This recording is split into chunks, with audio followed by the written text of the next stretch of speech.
Hello, you beautiful people, and welcome to the as of yet award-winning That's 6 Plus show. I am your host, Chris, not Tom. I am merely covering for him today. However, we do have a humdinger of a show for you. Over the last few weeks, we have been talking about Pariah Nexus and how it fits into the UKTC landscape. And at the time, it was conjecture, it was theory. We didn't really know what we were doing. We could just talk about it. But now we've played a bunch of games, and so we are fully ready. We've got cold, hard evidence. So if you like playing 40k, and if you like winning at 40k about 80% of the time, then this is going to be the episode for you. It's, of course, not just me rabbiting on. I'm joined by a crew of consummate professionals. And Ed Watts is also here. So, Ed, you need to correct that. How are you doing, Mr. Ed? All the better for hearing your voice, Chris, to be honest. Every time I wake up, I wish I could hear it in the morning like an alarm. But, today, you'll do, Cheers, babes. Have you been doing any hobbying recently? Not at all. Haven't paid anything for like a good few weeks, apart from a Angel Army last week, did that one. Just casual 2K. Casual 2K, experimented with some pigments, did some streaking garments and stuff. It was great. And then I took it to Sheffield, and that was really fun. I actually tried to paint that army, so I was quite happy with that one. So that was cool. Yeah. No, they did look very good, very impressive, and I'm sure we'll cover in a little bit just how well you painted them. But also, we've got Mr. Rob. How are you, sir? Good evening. Yeah, really well. Excellent. Covered from the weekend? I am absolutely shattered, but it was good fun. It's worth it. Yeah. Oh, yeah, absolutely. Yeah, it's always that post-tournament Monday, and I just wake up and question every decision. But yeah, no. And have you been doing any hobbying? I painted, just like Ed, a total of 3 arms for my Sheffield list. So pistols don't do it. 3 arms, yeah. Everything's magnetized in my army, so I had to get rid of some pistols and put some actual guns on them. Arms race, some might say. That's the same. That's basically the same quantity, to be fair. It is. To be fair. You should have done a progress. It probably took me as long too. Yeah. Okay. Interesting. That was not the answer I was expecting. Okay. And finally, last but not least, Mr. John Scrivens. How are you? Yeah, I'm not bad. Not bad at all. I was working last weekend, so I didn't play lots of games of Warhammer, and I did do some hobby though. Okay. What hobby did you do? I may have built 6 more Inner Circle companions. Okay. Putting it at 12 now, and a Deimos pattern Predator because I've just got to go thematic now. Okay, because you're a narrative main, basically. Yeah, sure. Yeah. Someone's got to do it. Yeah, someone's got to do it. It's thematic, but also good, right? That's the thing combined. That's the nice Venn diagram you want to be. I like that. That sounds cool. Excellent. Well, I painted an Eversaw, but I'd already painted that last time we spoke. And since then, I've done literally nothing. So same old. I'm on my final week of school. Then the summer holidays beckon, so I'm very excited. So happy, Chris. I'm so happy. Yeah. I'm so happy for summer holidays. Got lots of content ideas as well, which is always good fun. Right, so I would hop into the chat right now, but it's Only Existence UK saying good evening, gents. Everyone's being quiet. There's lots of you there. Come say hello. We're not that scary. We see you. So plan for this today. We're going to talk about, very quickly going to mention the league that if you're a member, you can be part of. We've then got our little news segment of 40k news.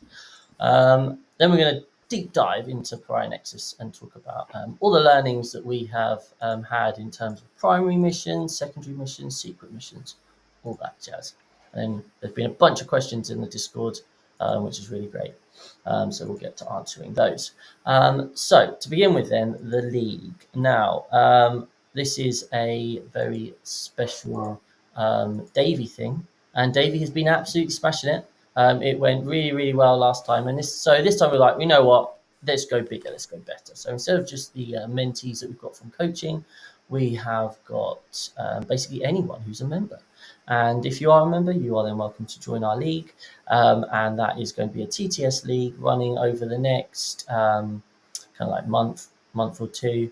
And it's one of those things where 6++ members are part of it, YouTube members are part of it, and the vibe is very much bring kind of what you want. If you want to experiment with stuff, none of us are bringing like top tier tournament lists, apart from Ed, who has decided he's going to show everyone how amazing GSC actually are. It's actually incredible, it's going to be great. But it's going to be a really fun time.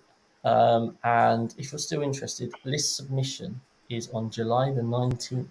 Very, very soon, guys. And you just need to be a member to do it. So that's the cost of basically like £3 a month if you're in the lowest tier. So if you're interested in playing a TTS league over the next month or two for like £3, then become a member, join us on the Discord, and sign up in the relevant section. And yeah, we're going to do lots of discussion on it on the show. We'll be each week we'll filling everyone in on the results, and Dave, you'll probably do some ridiculously impressive slideshow, which makes it look all fancy as Davey likes to do. So definitely come and check that out.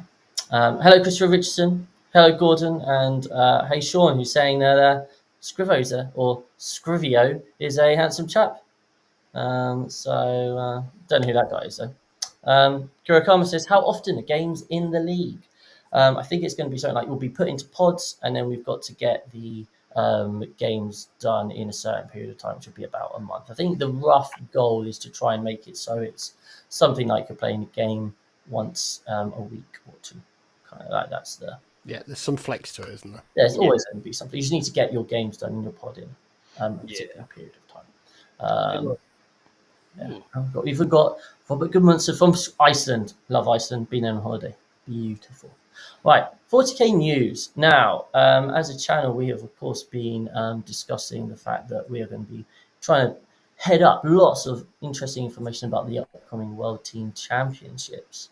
We've got Scrivo, head coach of Team Wales. We've got Tom, head influencer of Team England, and I'm going to be reporting from boring old England in terms of the how the Luxembourg guys are getting on.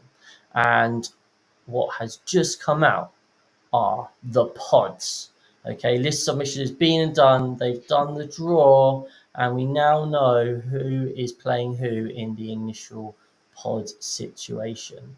So let's have a look very quickly at these pods. Is there anything spicy going on? So in pod 1, we've got Ireland, South Africa, China, and England. Anything interesting there? I think England. I don't know what the quality of the South Africa or China team are, because I think I haven't seen them before or seen them play before. But Ireland and England could be spicy, but I think England's got a pretty good pod there. I have lots of faith in our boys to proceed on out of that pod. Yes, I fully agree there. Pod 2, New Zealand, Israel, Mexico, and Austria. I'm not gonna lie. The only thing I know in that pod is New Zealand and David Gaylard. But they had a good first time. Scarry's in Mexico. No, he's Canada. He's Canada, isn't he? Yeah, he's Canada. Yeah. I think New Zealand are probably one of the favourites in there, unless I'm missing something. Austria, I don't know many of the Austrian team members, but New Zealand had a pretty impressive first run out like last year with David Gaylard there and stuff like that. So then I think they look a favourite to me, unless I'm missing something. But they look. I mean, it should be some interesting one. I think the interesting one out of that will be New Zealand and Austria playing. So I think they've got some interesting pairings for the lists and stuff, because I went through like what the factions are and stuff, because you can see what they all are now. That's interesting. So okay. Pod 3, we've got Denmark, Iceland, South Korea, very exciting, and Sweden. The only thing I know about this was a few years ago I played against someone who played for Iceland, and he said they had this thing that they had never ever won a WTC game, and so on their dice, their team dice, the logo, which is obviously normally a 6, was in fact a 1 for that team, because they just always lost. Like, fair play. I hate it. It's good job. But yeah, other than that, Sweden pretty decent, right? I think if anyone's going to surprise us, based on how Denmark play Age of Sigmar, they might be in a chance to win it if they can play 40k as well. They won the AOS World Champs, right? Yeah.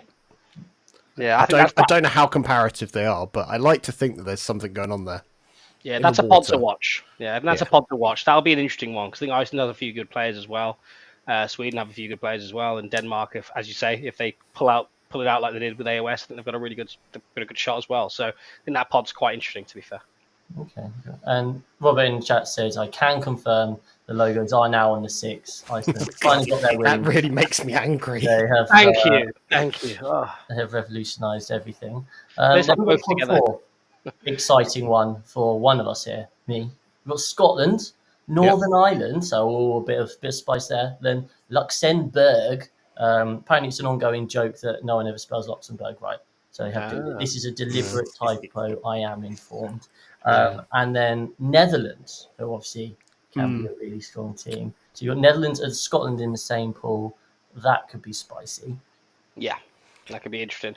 And I think Scotland, I know they lost Brian, but I still think the squad's really good. Still got Innes, you've still got his knowledge of the WC to back that team up. So I still think wherever Scotland is, they've got a good shot. Because I just think Innes, his knowledge of the pairing system and all that sort of thing is always going to be very intimate and well based. So I think that again, Netherlands strong, Northern Ireland strong, Scotland strong because again their players are still good and they've got Innes.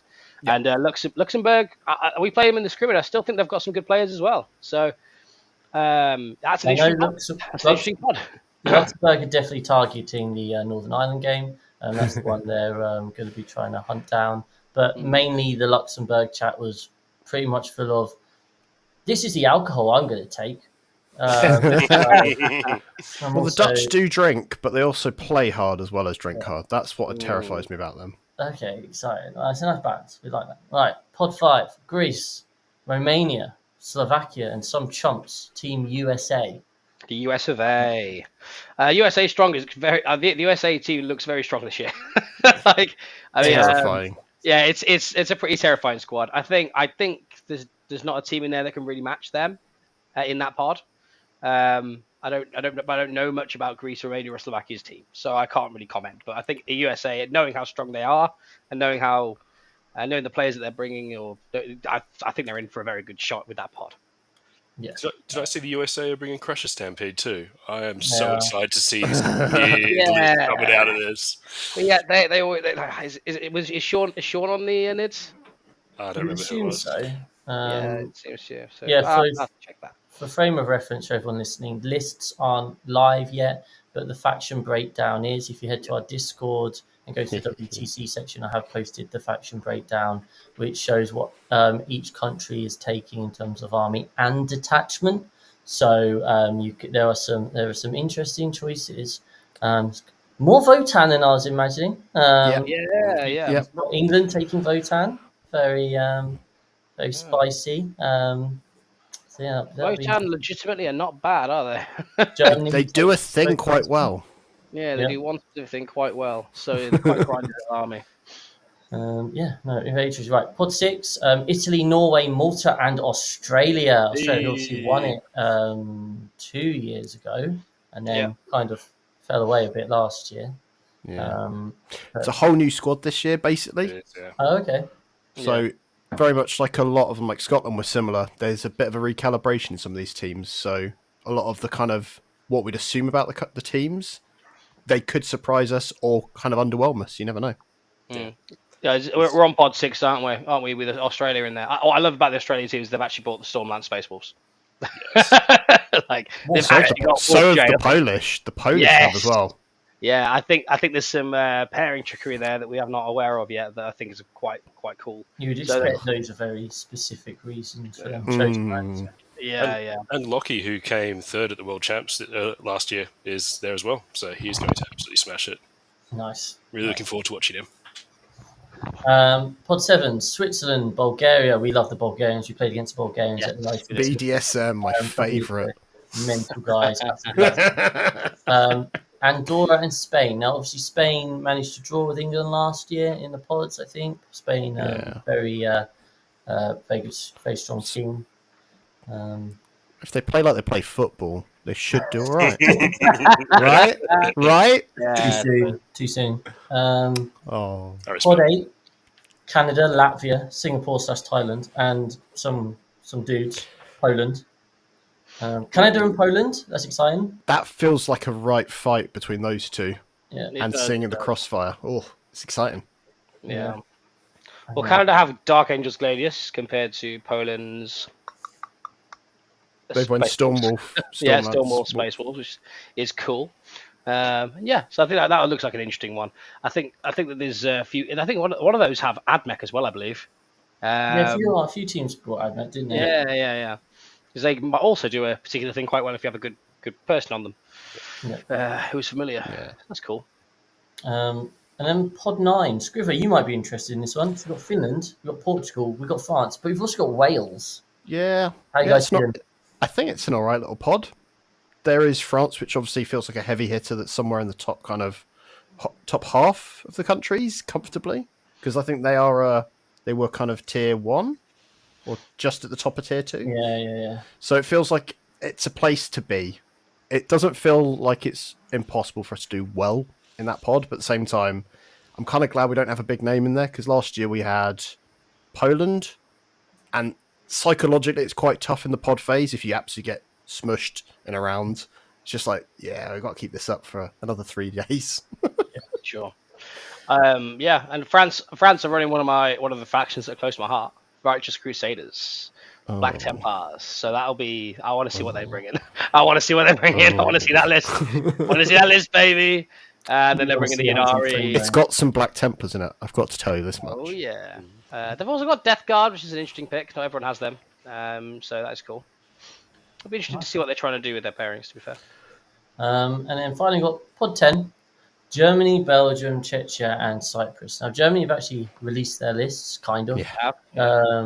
So we have some insight into them. So for example, their sisters is Penitent Host, right? And it's just full of, I'm going to smack you in the face. Yeah. It's amazing. It's pretty violent. It's violent. Pure violence, their list. And actually, that was an interesting thing. I mean, next week's episode, we're going to talk about... we're actually going to talk about the lists and WTC and that stuff. So we're not going to dive into it really now. But there is, from the few lists we have seen, there has been a bit of a theme of a lot of these lists are just going to smash face, you know, and I think this is something that, especially when you're in the middle end of, or the middle area, middle tables of teams, it's kind of like you bring lists where you don't want to lose big, but you're not going to win big.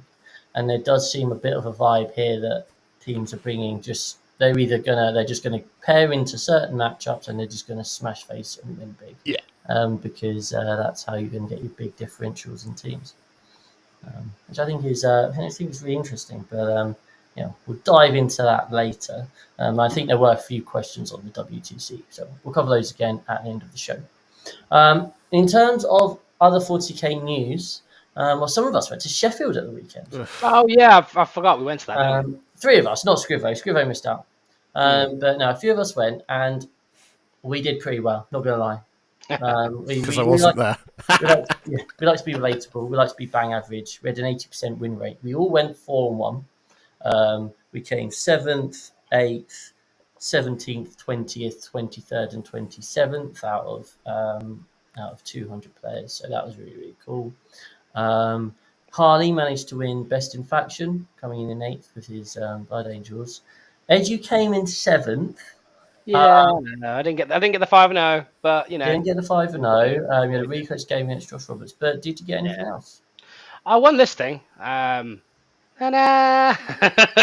managed to take best overall, which was great. I was really happy with that. To be honest, it's kind of the goals for the weekend anyway. One of the goals for the weekend anyway. If I wasn't going to win, if I wasn't going to try and get to the final cut and stuff, but I managed to get that, which is awesome. Got a little thing on it and everything like that, which also came with my golden ticket. What? So that's the big one for that weekend. So I'm quite happy with that. What does golden ticket mean? The golden ticket means I get to go to Atlanta and play some more 40k. It's great. The World Championships, that is madness. Yeah, there's a dog there as well. Even the dog's excited about that. But no, that was obviously absolutely fantastic. It's our second golden ticket. I wonder if there are any other teams. Probably are a few, but there's not that many teams out there that are sending more than one player to the World Championships. So Ed will be joining Dave Murdoch overseas. I know Jamie East is planning on going to play in the narrative thing as well. So that was super awesome. Yeah, it's gonna be a fun one. It's gonna be a fun one. So also during that weekend, we were trying to film, as we said last week, like a little mockumentary type thing. Friday night, great fun. We did loads of filming, with like interview stuff and that, and then we did some filming over the weekend. What we realised was that when you're filming and trying to film something, and then as soon as you start playing, you're like, okay, I'm going to forget about the filming. I just need to focus on my game. And it was really hard to try and manage both of those. I did my best, but we weren't quite as efficient with our filming as possible. So I'm not quite sure the direction we're going to go with the clips we've got. We might just release them as a bunch of shorts. We might release them as try and put it into an episode. We might just do create it like a film trailer style thing. I haven't fully decided. Once I get editing over the summer holidays, I'll see what I can concoct. But definitely filming with a lot of enthusiasm to do it properly with a full script, but make a day of it, like maybe when we have a team practice day or something. I think it could be really good. That was really fun. And what we found out was Harley is a absolute thespian. Out of nowhere, like he's just got it. He's just got that instinct. He's got that riz, bro. He's got that riz for the acting career. So yeah, very, very interesting. Who knew? Who knew? Our very own Harley. So that's all the boring stuff out of the way. Let's move on to Pariah Nexus. So what we're going to do here is we're going to talk through the different missions, and we're going to be as specific as we can. We're going to give as many hints and tips about the specific missions as we can in terms of our learning from them. We're not going to do every single primary mission, okay? It's just a few. Because there's quite a lot. We are going to do the ones from the UKTC pack because those are the ones we have played the most. Okay, so if you're here thinking, "Oh, I really want to know how to score on Linchpin," no idea. But we might be able to offer you some help on some of the other ones. So the very first one, the one which I think a lot of mission packs are going to be using, is Terraform. Okay, so for those of you who can't remember, Terraform is the one where you get 4 for holding an objective, and then if you can complete an action on it and survive, then you've terraformed the objective, and then it's going to score you an additional 2 points forever and ever and ever until the end of the game. So, statistically speaking, and I have this on good authority from the Goonhammer article, Hammer of Math. Go check it out if you haven't already. It talks about all the missions and how they're scoring. Terraform heavily favours going first. What were your experiences on it, and what sort of things did you kind of pick up on? Should we start with you, Rob?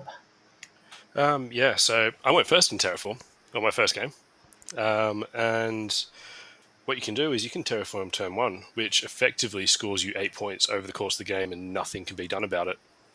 So getting that first objective held, if you hold it into turn 2, you straight away have an upper hand, and your opponent has to chase your primary or secondary cards. Yeah, no, absolutely. So getting in first and getting those terraforms, because your opponent can't. This is not my first round opponent. He started trying to terraform my terraformed objective. I was like, whoa. No. I mean, we may both be Grey Knights, but this is only one terraform from my side. Ed, anything you picked up in your? Well, I'll be honest. The game that I played was against a lovely guy with Votan, and I went first. I might have done Terraform, I can't remember, but I staged for a turn and then moved out and then killed everything. And that's the issue with the Blood Angels I found for the Votan. They can't do much about that interaction. So I didn't. So the mission, I think I terraformed towards the end of the game, like turn 3 or something. But it was kind of a bad example to try and learn Terraform because the Blood Angels on that map, especially with the new UKTC maps, and this is not any shade towards my opponent, by the way. He played it really well. He gave himself the best opportunities he could for me to fail charges and stuff like that, but then I just didn't fail any. But it's just Terraform seemed interesting, but I probably need to play a different game to sort of learn that mission a little bit better. Scriver, have you played Terraform? I haven't, but my biggest thing I instantly kind of, when I was looking at it, that kind of put me off it a little bit as a thing is that the temptation to put, say, something like Space Marine Scouts forward, do it turn 1, and then gives your opponent agency to just kill them. Because if they're that far, because a lot of the deployment zones are quite close together, because in UKTC, what deployment map do they use for Terraform?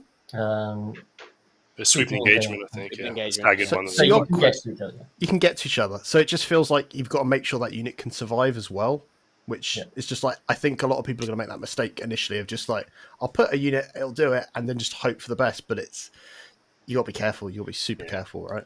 I think there's two ways of playing this mission, isn't there? There's that careful, I'm going to make sure you don't terraform, and there's I'm going to full send and I'm going to get ahead on primary and not catching me.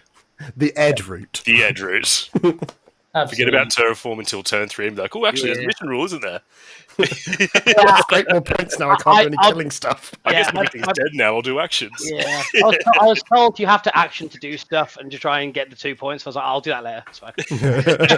I'll be dead. Who cares? Yeah. Those terraforms are very interesting because on many different maps, I think just terraform your natural expansion objective. You both get to tick along with the 4, 4, and 2. So you're going to tick along with the 10, and you're going to score your 40s. But on UKTC, you can just go and get those objectives, and you can stop your opponent. So for me, it was. Because my takeaway would be like you really have to be aware that you need to be able to get high OC onto those side objectives, the other side of the wall. Like the middle one, you can probably shoot people off, but you can stick. You need to be able to stick high OC either side of those, and just keep denying your opponent. Don't let them build up. High OC fight first units are just so good in this mission. Inner Circle companions with a Judicia, you say? So this kind of proved what we were talking about. I think we kind of knew what we were saying before. And did swift action come up at all for you guys? Which was battle line can advance, fall back. It did. It's how I terraformed. Nice. Turn 1, because my Court of the Archon is battle line because it attaches to Cabalites. Okay. So it jumped out of a radar, ran 14, 15 inches onto a safe little L and terraformed it and had OC 12 on it or something with fight first. Is this the only mission where battle line realistically plays any sort of part? So I think there was swift action later on as well.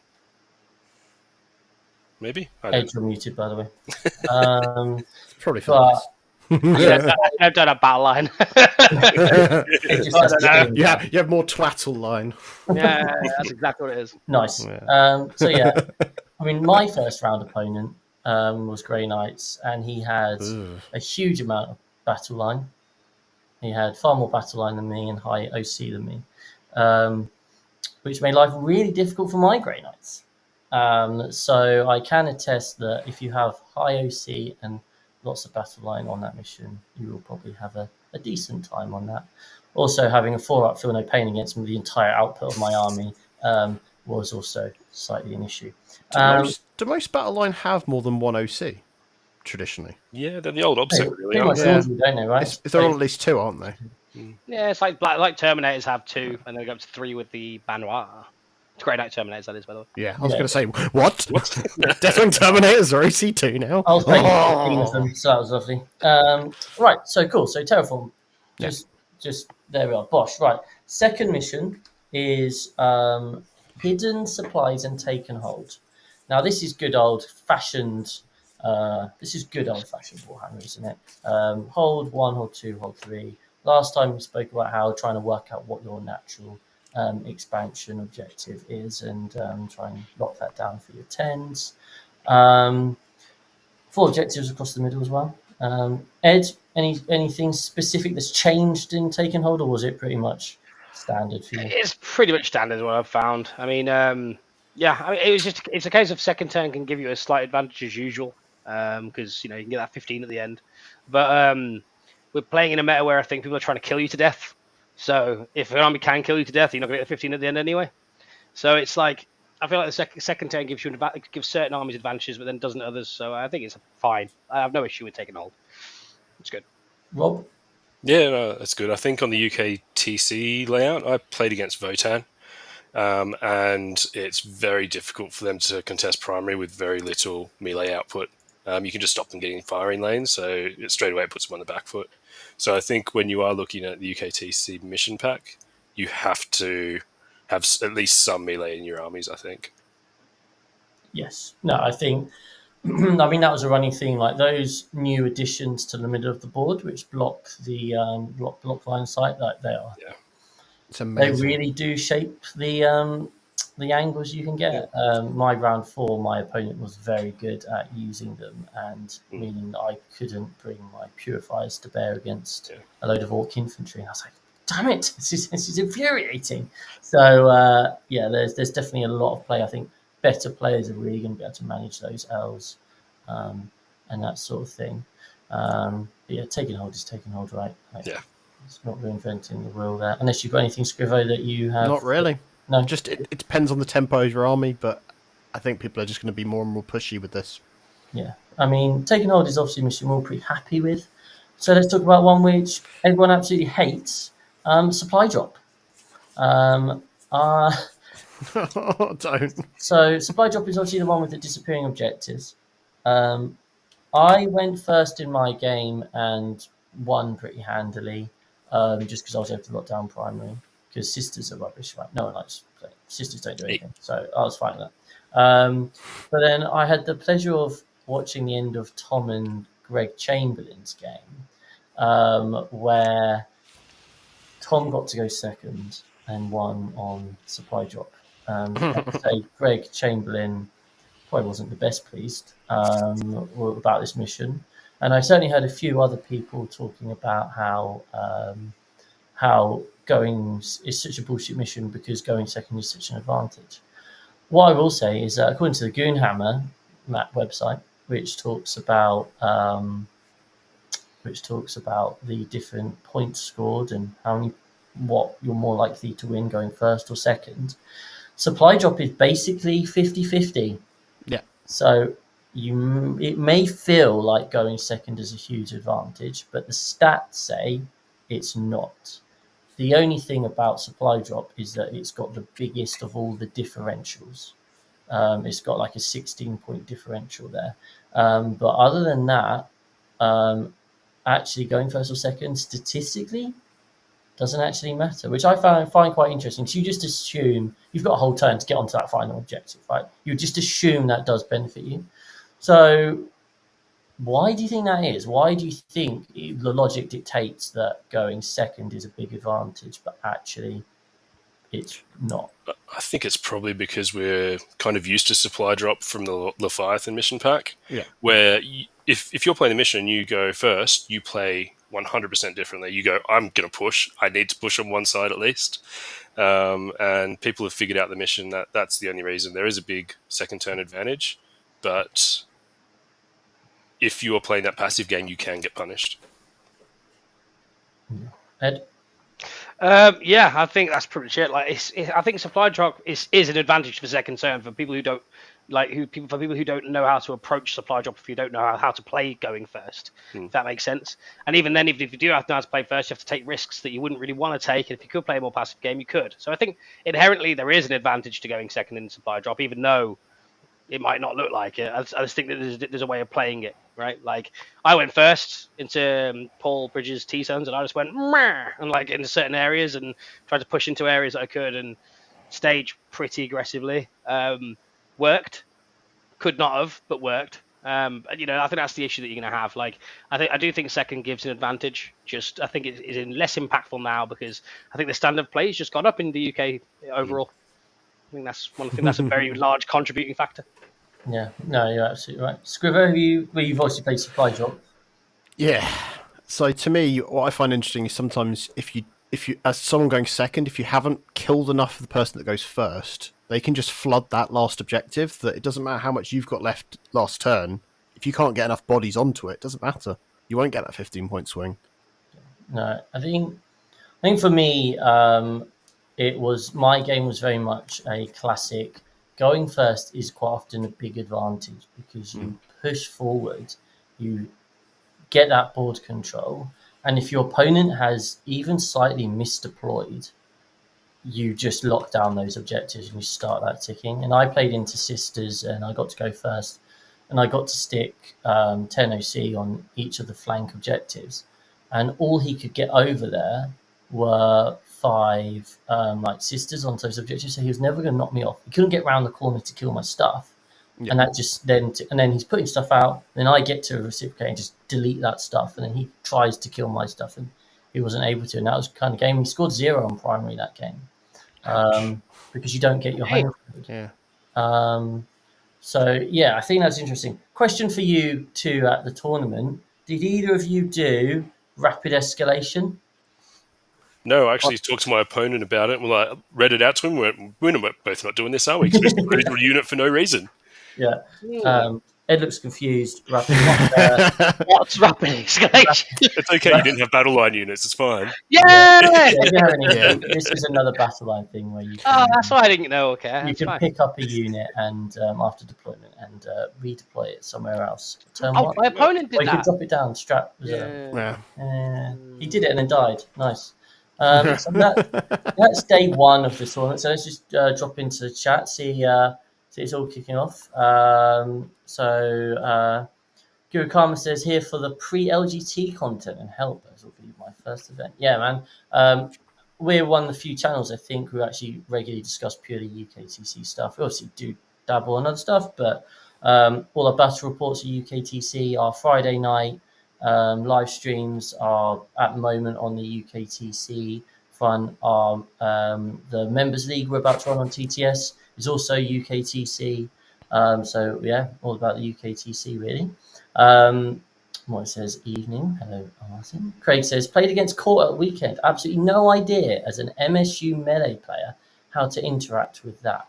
Ed, how would you interact with the Court of the Archon? With your Fight on death. And then kill the unit. And then kill the unit. There we are. I mean, This will cost you 3 CP.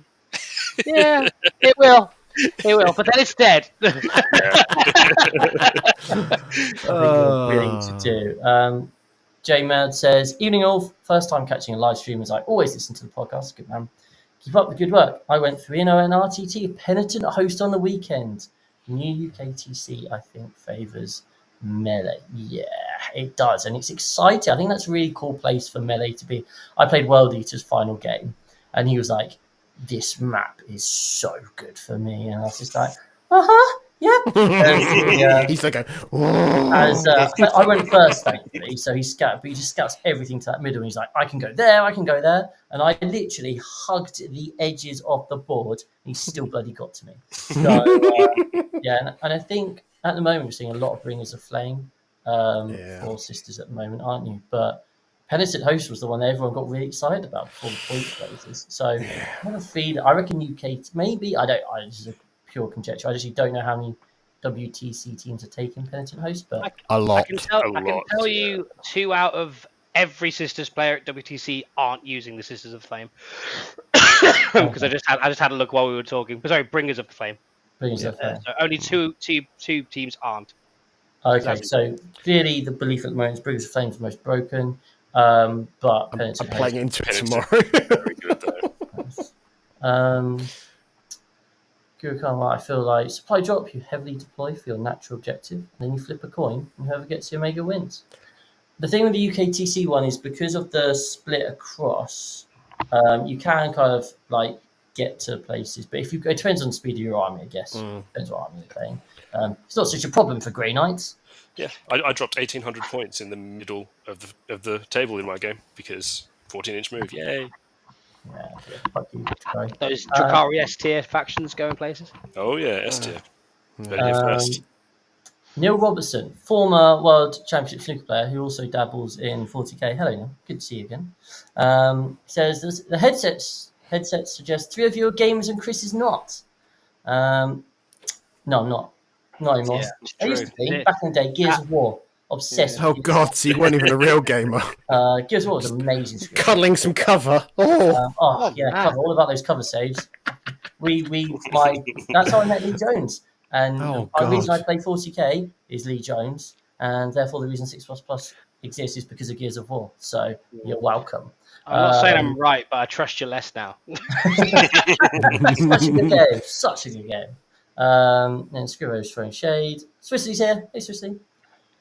You can pick it up. I read earlier and did see you could pick up a deployed one. Interesting playing mid through Gargs. Let's have a read of the card. Rapid escalation. In the first battle round, Each player can set up battle line units from strategic reserves in the reinforcement step of their movement phase. Okay, so you don't pick up. No, I just lied there. You've got to put a battle line unit in strat reserve, and then it gets to come down turn 1, as opposed to anything else. So sorry, I was just Chris, lying. God. What 40k players don't read the rules. So there Just is don't say some battle benefit line, there, right? So you know who's going first. So it's essentially you can choose to redeploy something essentially in a weird sort of way. You can pick it up and correct something or adjust something based on more Well, information. you've had to put it in strat reserves already. Yeah. Yeah. So does that mean? Yeah, go Fred. I was going to say, does that mean I could just put like a unit of 20 Crusaders, 20 Primus Crusaders? No, only 200 200 points. 200 points. Ah, Yeah. all right, fine. I won't. Swissy says black t-shirt meta. It really is, isn't it? I've got my school t-shirt on. Don't know what the other excuse is. Craig says he's not on Blood Angels. Well, that's your mistake, Craig. Well, he's obviously he's making the correct mistake and going Dark Angels. Absolutely, something like that. And Lee says, "Hi, anyone take a secret mission?" We're not going to talk about secret missions just yet. We will come to them later. This episode is going to be like 5 hours long, Lee, so don't worry about it. Hope you're all ready for this. Cool. So that's day 1 done. Just so you all know, we then went to TGI Fridays and had a lovely time. Because Ed wasn't there to not get served, right? Other Ed. Yeah. Other Ed. It did take us an hour and a half to get served. Tom and I shared a meat share platter, and that was chef kiss. That was tasty. It was quite quick. It was quite cute to watch. I just need to point out very quickly that Ed has just commented in the chat saying Ed walked in the plant today. He's tried to hide that under crazy. I'm not letting you get away with that. That is crazy behaviour. Someone who I have no affiliation with, thank you, man. It's great. Emperor Bitoff. Hi all, Luke from Malta again. I played Luke at the ITT and we had an amazingly fun game. So, hi Luke. I feel Supply Drop really wants you taking infiltrators and try staging these units as close to the midboard as possible to be able to get set up for the randomness. Absolutely. Obviously, there might be issues with them getting charged. Just depends on your opponent. But I think forward deploy, like the more and more I play forward deploy, it's so useful, isn't it? Especially on these missions now where you don't get, if you can just sneak that early primary, like mission we're about to talk about, mission 4, I was able to sneak a turn of an 8, and that felt so good. Neil says it was a great night, but waiting 15 minutes to get served was not. Yeah, that's just TGI Fridays now. It's just shocking. You keep going in and keep getting lured in because the food's so good. I think this TGI Friday might be different. It's only on a Friday. The waitress was bare bands. She was really funny. So yeah, I really liked her. She was great fun. And tried to stab Paul Bridge. Who wouldn't? She was obviously a police member at heart, really. Anyway, round 4. You've had a good sleep, and you're all ready to go and play. And what is round 4? Well, I will tell you what round 4 is. I've just remembered. It's Burden of Trust. Okay. Now, Burden of Trust is a mission where you don't score for your home field. And you can guard objectives. So that means you do an action. So you don't do an action. You just guard. So you can action, you can shoot, blah, blah, blah. And if you're still alive or still holding that point at the end of your opponent's turn, so not the start of your next turn, the end of your opponent's turn, you get 2 points, which is quite valuable. It's very annoying as a Grey Knights player because I had to leave something on the backfield. Play the game like the rest of us. It's bullshit. I'm like, this unit. I got it wrong. I left a unit of strikes on the backfield who I kept wanting to pick up and couldn't because I wanted those 2 points. It was infuriating. So, any takeaways there, Rob? I find it weird that it's not an action. I think me and my opponent, we talked through it. We both think this is how it's working. It's how we're going to play it. If we're completely wrong, at least we've both played it completely wrong. Yeah. But yeah, it's just a strange mission, and it rewards aggressive play, doesn't it? Yeah, no, absolutely. If you can keep hammering, if you can create that board presence, and kind of just get those primary leads, primary is so valuable on mission 3 and 4, so crucial. And this is what I played into Dreadmob, and I was a bit worried about this because he's got loads of Gretchen, he's got the Knights, he can out-OC me on the points. And he went first, and he did not push out at all, like in the slightest. And I was like, Nice. okay, I'm going to pick up and drop a Calidus on this objective and 5 strikes behind a wall here. And whatever you can't get OC onto these objectives, so I'm just going to get an 8. And then I'm going to have guarded those objectives. And suddenly it was like boom, boom, boom. I got 14 primary turn 2 because he wasn't aggressive enough on turn 1. So I think that is certainly something to be to watch out for, because then he did start developing the board situation. The Knights came out to play, and Gretchen came out to play, and I was trying to hide because I didn't want to get blown off the board, and he was then able to put it back. But that early point swing, Ed, that was a really close game you had on this mission, and to Josh, 2 very high level players playing this mission for the first time. Any takeaways from it?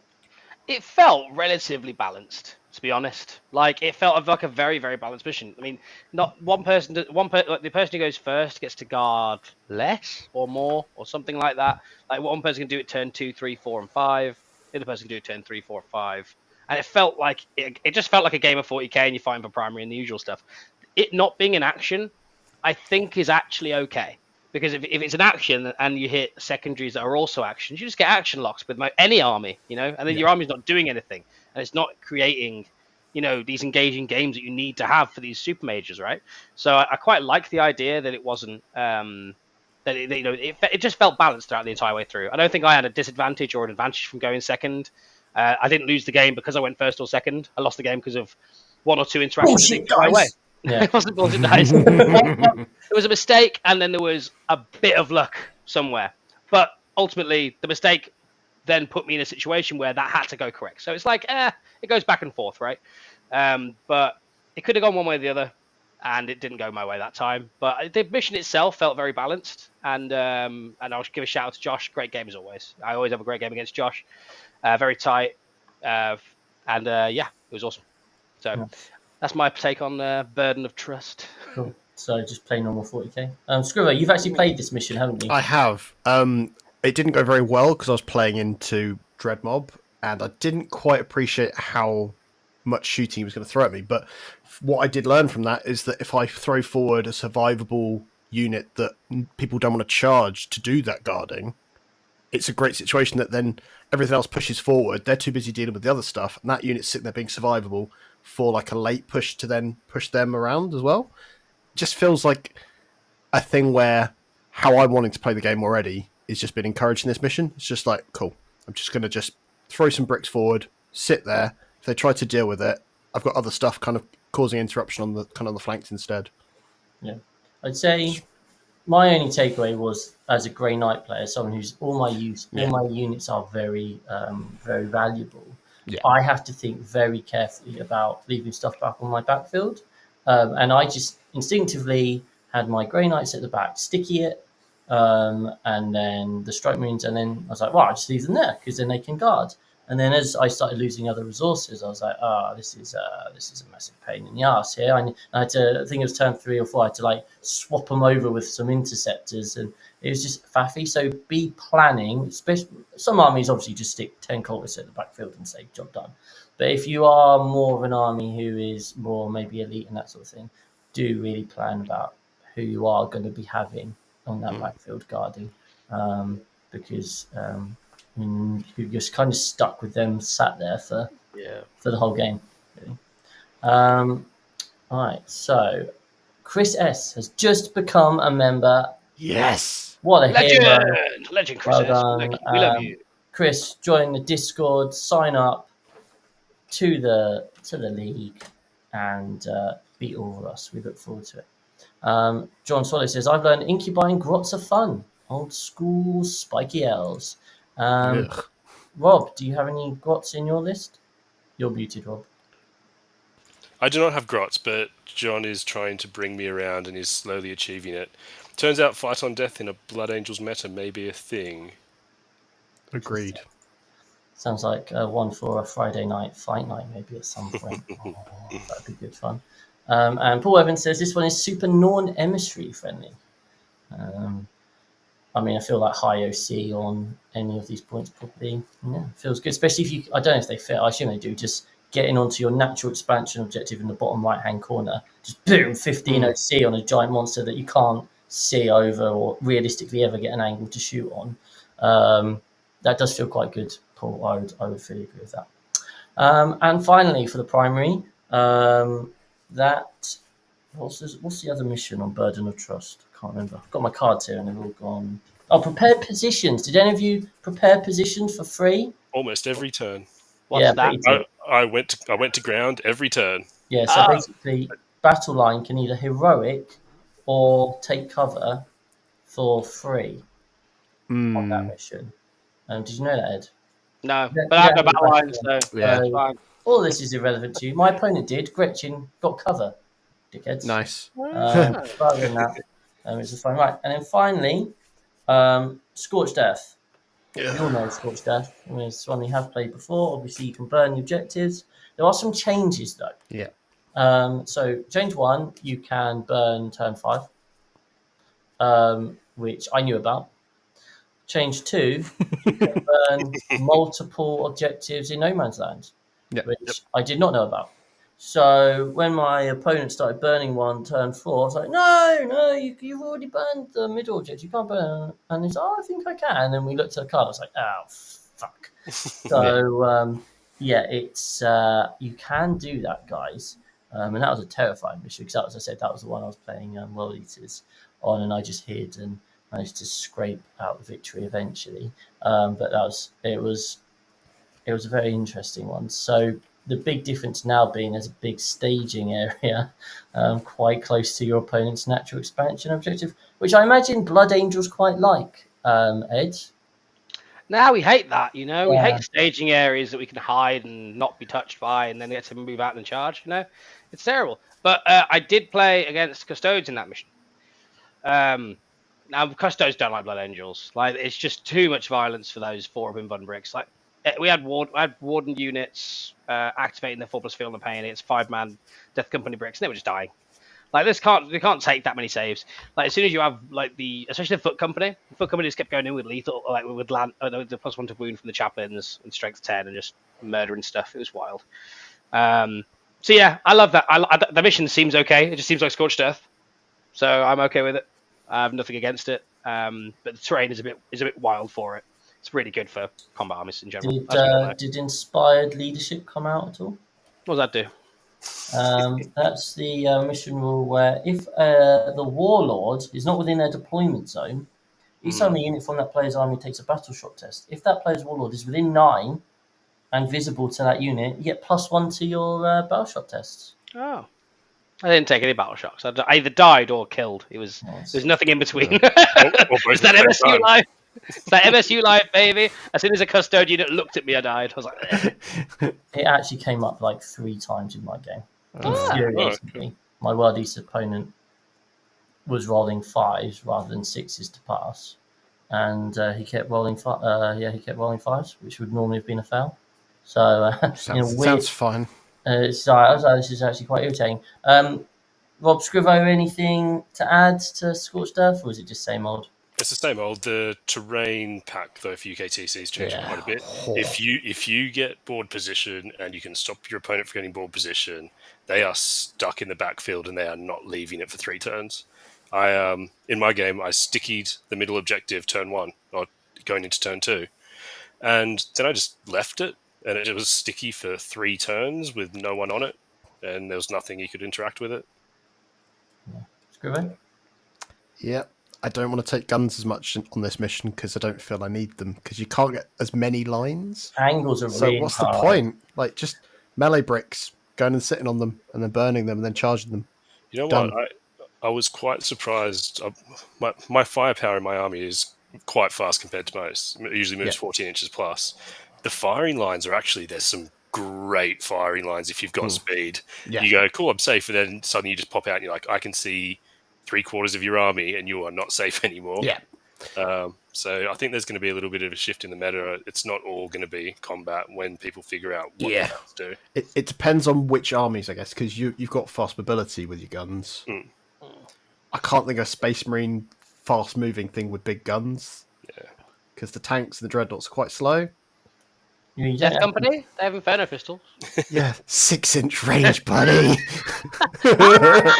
Flamestorm and roll 6s on your advances. Easy. Yeah, man. it feels like it's going to be, there'll be specific styles per army, won't there, as a result? Yeah, So. I agree. Yeah, for me, I mean, when I do my tournament report for my Grey Knight show, I'll go into this game in depth because this was a genuinely really interesting game.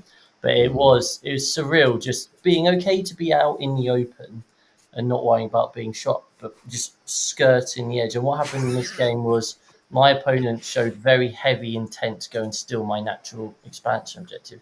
So I immediately fled over to his natural expansion objective, and then he didn't actually push on to my natural expansion objective and kind of like milled around a bit. Which when I was able to drop down, and as Rob's saying, you can get some really good angles. Like the entire middle of the board is completely wide open, going across that middle objective. Like it's just a big crosshair. So there is definitely room there. So you don't need to be fast moving; just teleport to where you want. There you go. Neil Robson says, "What variant of World Eaters did your opponent play?"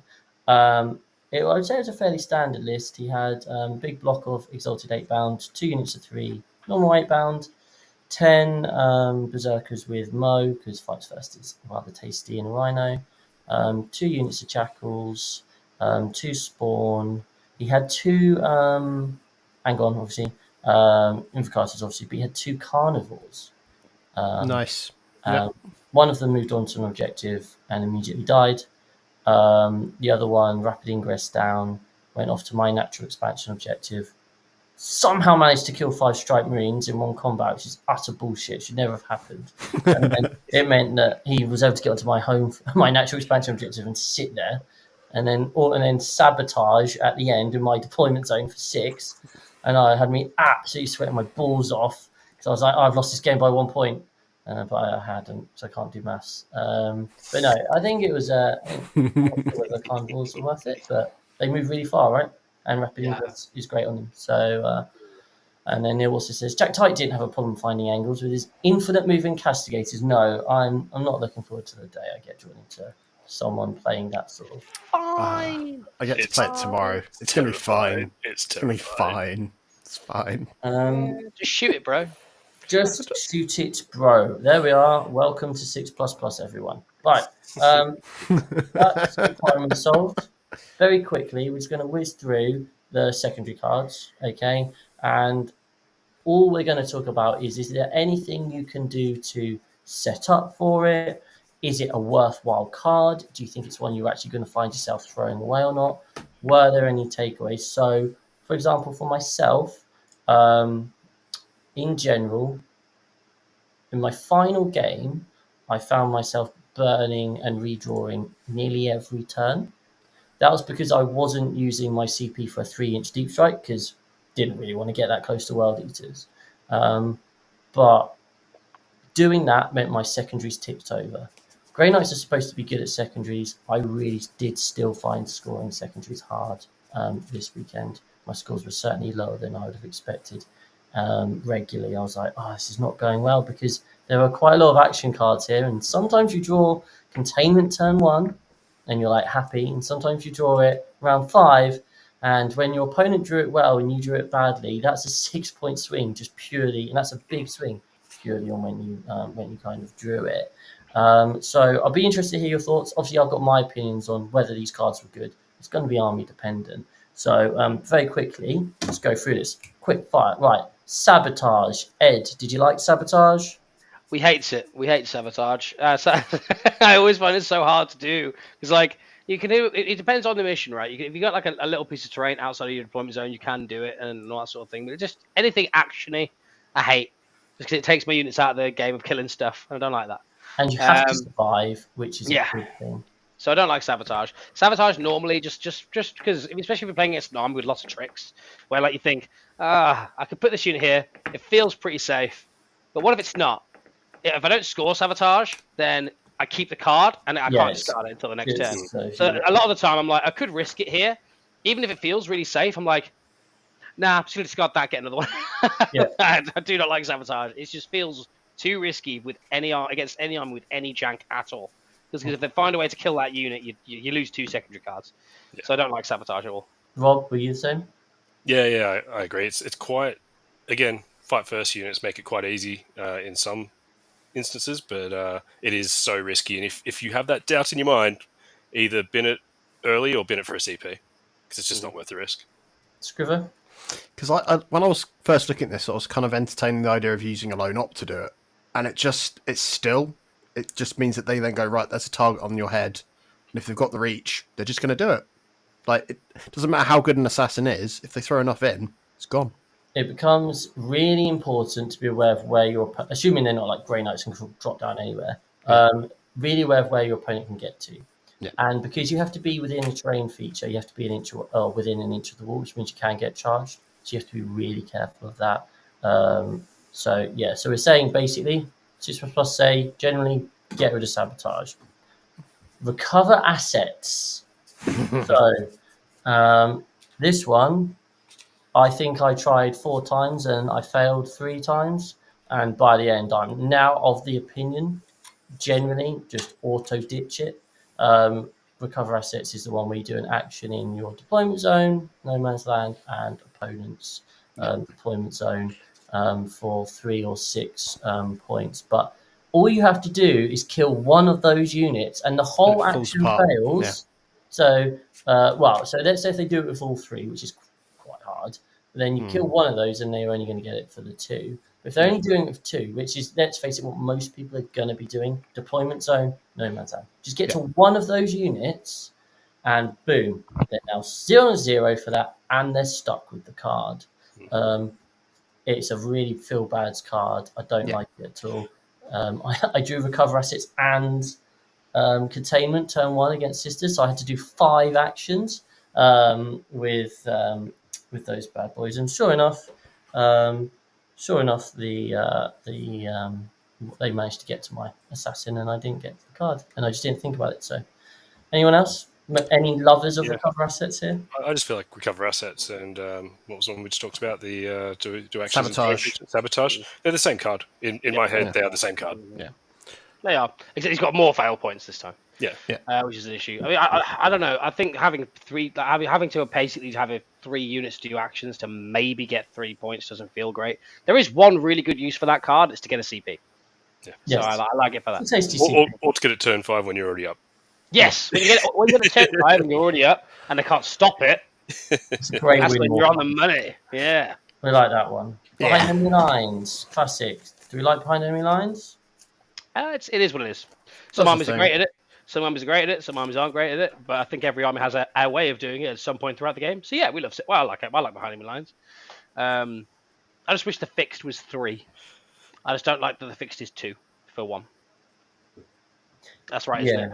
Before I've just completely got it's that 3 right. and 4. So I think the change that I would like to this is there's almost 0 incentive to put 2 units there. Why throw away a unit for 1 point? Okay, so behind the lines is still it's 3 and 4, not 2. Okay, that's right. Cool. Let's see. Let's engage that's 2 and 4. Yeah, I like it. It's fine. Yeah. I think it's good for fixed secondaries in certain team matchups. And it's just behind the lines, isn't it? We know it, we love it, we know exactly what it is. It's not going to catch us out. So I think the key point that Rob's made there is don't go out of your way unless it's either game winning or you're there already. Don't go out of your way to try and get 2 units there, because 1 point for essentially probably losing 1 unit is so rare for that to be a natural thing. So don't go out of your way to it. Unless you're doing recover assets and behind enemy lines, and you just want to make sure that second unit is the one doing the recover assets. Yeah. Area denial. Now this is a pain in the ass. This one now. Oh god. Okay. If your opponent has kind of set up camp in the middle of the board and hidden behind that bloody middle ruin, it's now a massive pain because area denial is 2 points if you're within 3 of the center and there are no enemy units within 3 of the center. So, okay, fair enough. It's only 2 points. In order to get to the big 5, you have to be within 3 of the center and no enemy units within 6 of the center. Now, within 6 is someone tapping in from the other side of the wall, just sat there and saying, "Ha, you're not getting to me, therefore you're not scoring any points." So actually, I don't think I scored area denial once. I didn't draw it that often, but when I did, I never scored it. You guys got any thoughts on area denial? It's just good with aggro armies. I never didn't score it because it's killed everything in the middle. Yeah. You know, and that's not just like Blood Angels. That's any army that can be aggressive in the middle to try. Because most of the time, if something's in the middle, you're flipping primary as well, right? Like, you know, if something's not in the middle, you can just go, all right, cool. This is just 3 points. It's either 5 points for free, or I get 5 points and I flip a primary for 5 points, where it creates a 10-point differential anyway. So that's my theory. It's either good or it's very good, because you have to flip primary and stuff anyway. Army dependent, yeah. I don't really try and be in the middle of the board, but other armies are going to love it. I think as well, they've fixed it since last time that it was around, so there's not that bullshit of, do I need to be in the middle? That's my favourite thing about it now. Yeah. I guess the only thing I would say is, if you can, keep something near to the middle so they don't auto score the 5. Because 5 victory points, like the really common theme, as we mentioned before, was that everyone is struggling for points. And if you, like, you know, we all love extend battle lines, don't we? We all love extend battle lines for those 5 points. Well, if you just give your opponent a free 5 points for not having it because you haven't got anything near the middle, and which they've got to deal with, or behind a wall, like, just try to be thinking, can I stop them from just auto scoring 5 points? Yeah. Quick shout out, by the way, to J Meld. That killed me. It's like, area denial. Not easy when your opponent has a Tesseract there. Yeah, I can't imagine it is, bro. I can't imagine Not it within 15 or 16 inches of the middle. Okay, fine.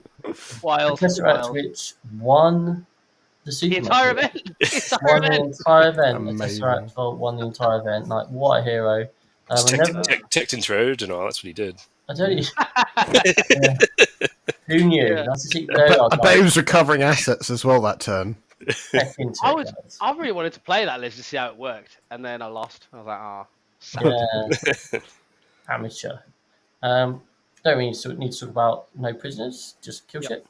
Bring It Down is an interesting one now, because you just don't score anywhere near as well into some units. I played into Admech, and obviously you've got to try and get through the whole Dragoon or the whole Iron Strider unit, which is actually quite hard. So it's just a lot lower to score now. As a Drukhari player, thank God. Yeah. It means if you're sticking your neck out, you have to make sure you definitely do get the kill, or just don't even try, because you're just risking it for so small amount of points. Yeah. It's just like... Yeah. It's not capped now, so if you do have a lot of little MSU units, you can give up a lot of points on one card as well. I really like looking at the app, because on the app it's like, bring it down, 0 out of 40 points. Yeah, capped at 40. Capped at literally outrageous. That would be one hell of a game. And you couldn't even score 2. You suck. Same battle lines, still everyone's favourite. Good. Engage on all fronts.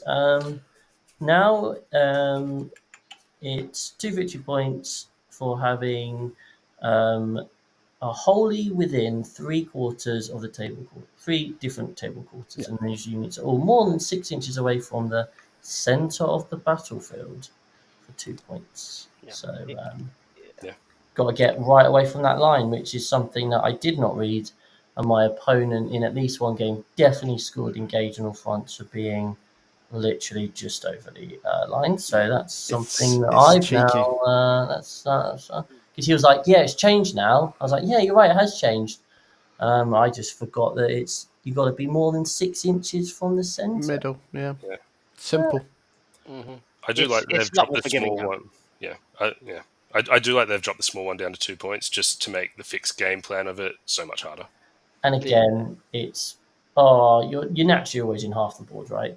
But sometimes you don't want to head over to that third quarter. And is it worth it for 2 victory points again? In teams, I still think there's a lot of lists that we're going to see, especially at WTC and stuff, who have a fixed secondary game plan that we haven't thought of yet.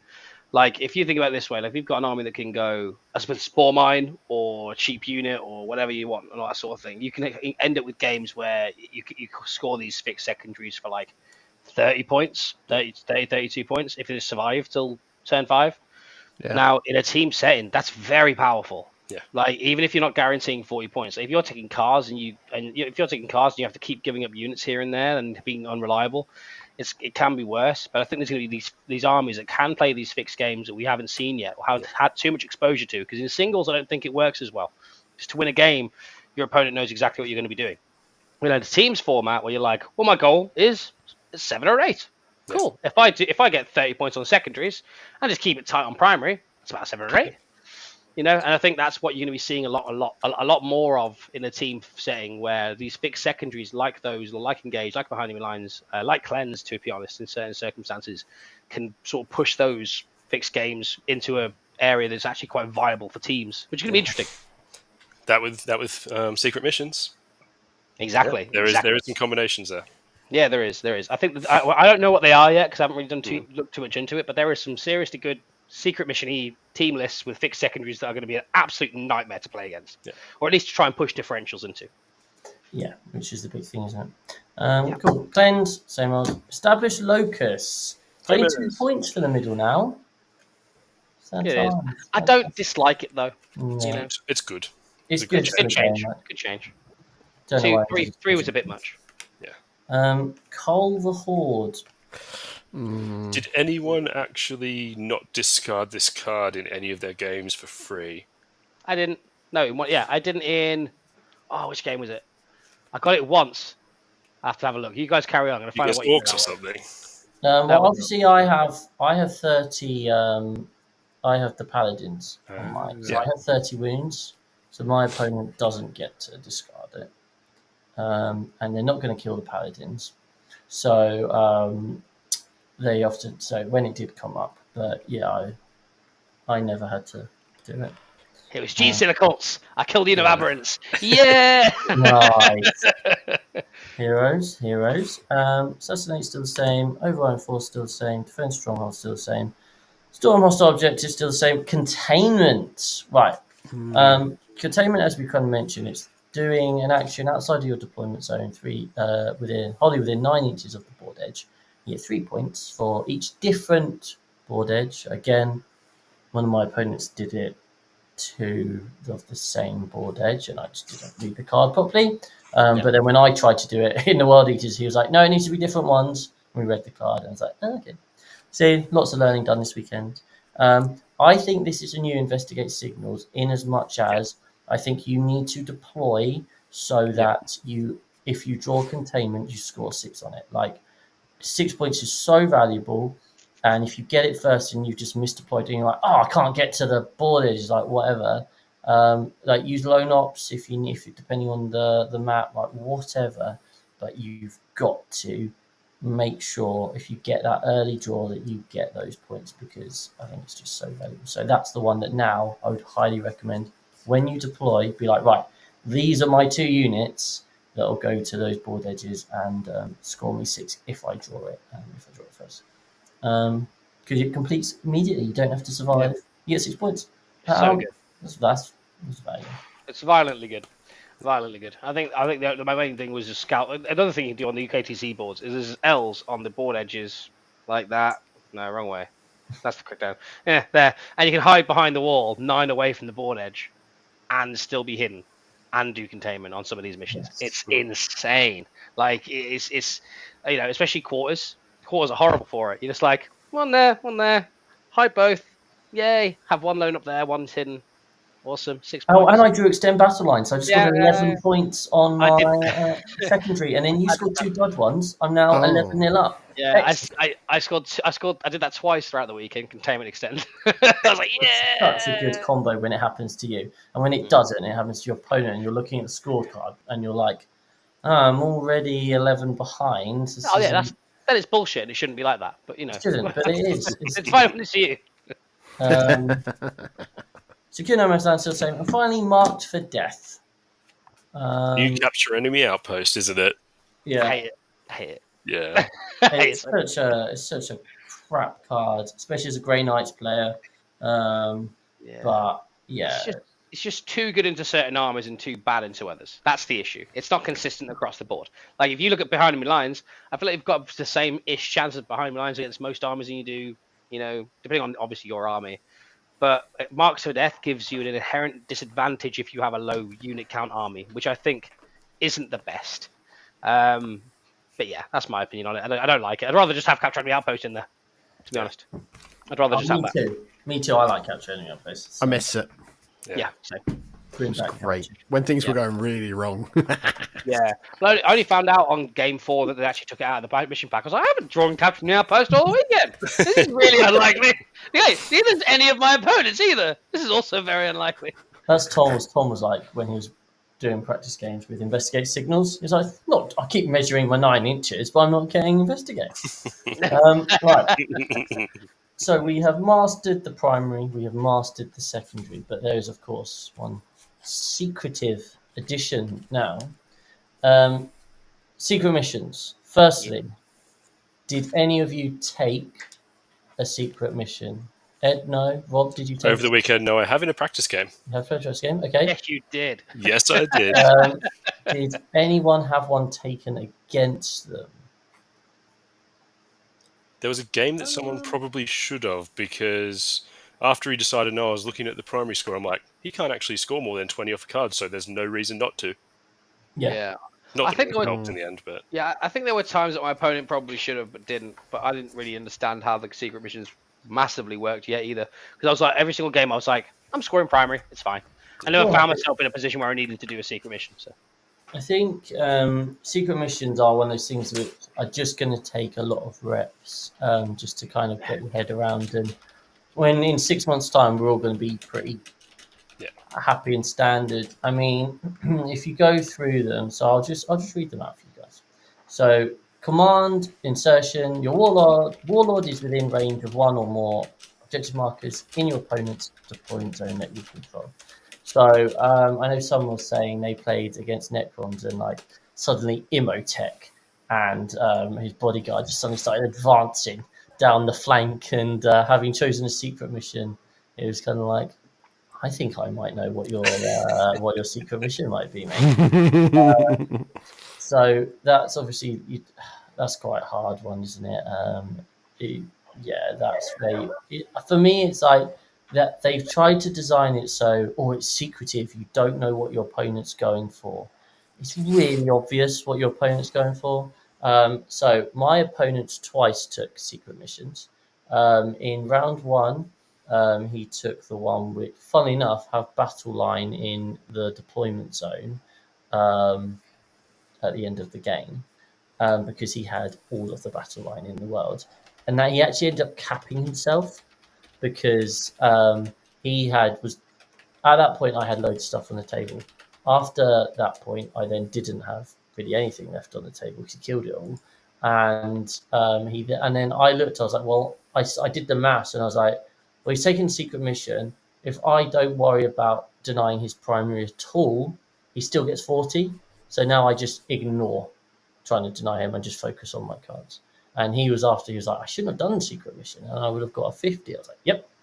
And then the other time was against the Dread Mob, where he was behind on primary, and it was so obvious what one he was going to take, because he kind of just sent everything over towards the one objective he wasn't holding, and was like, I wonder if I can get it. So it was obviously signposted. But as we kind of expected, the standard one to choose is hold 3 objectives at the end of the game.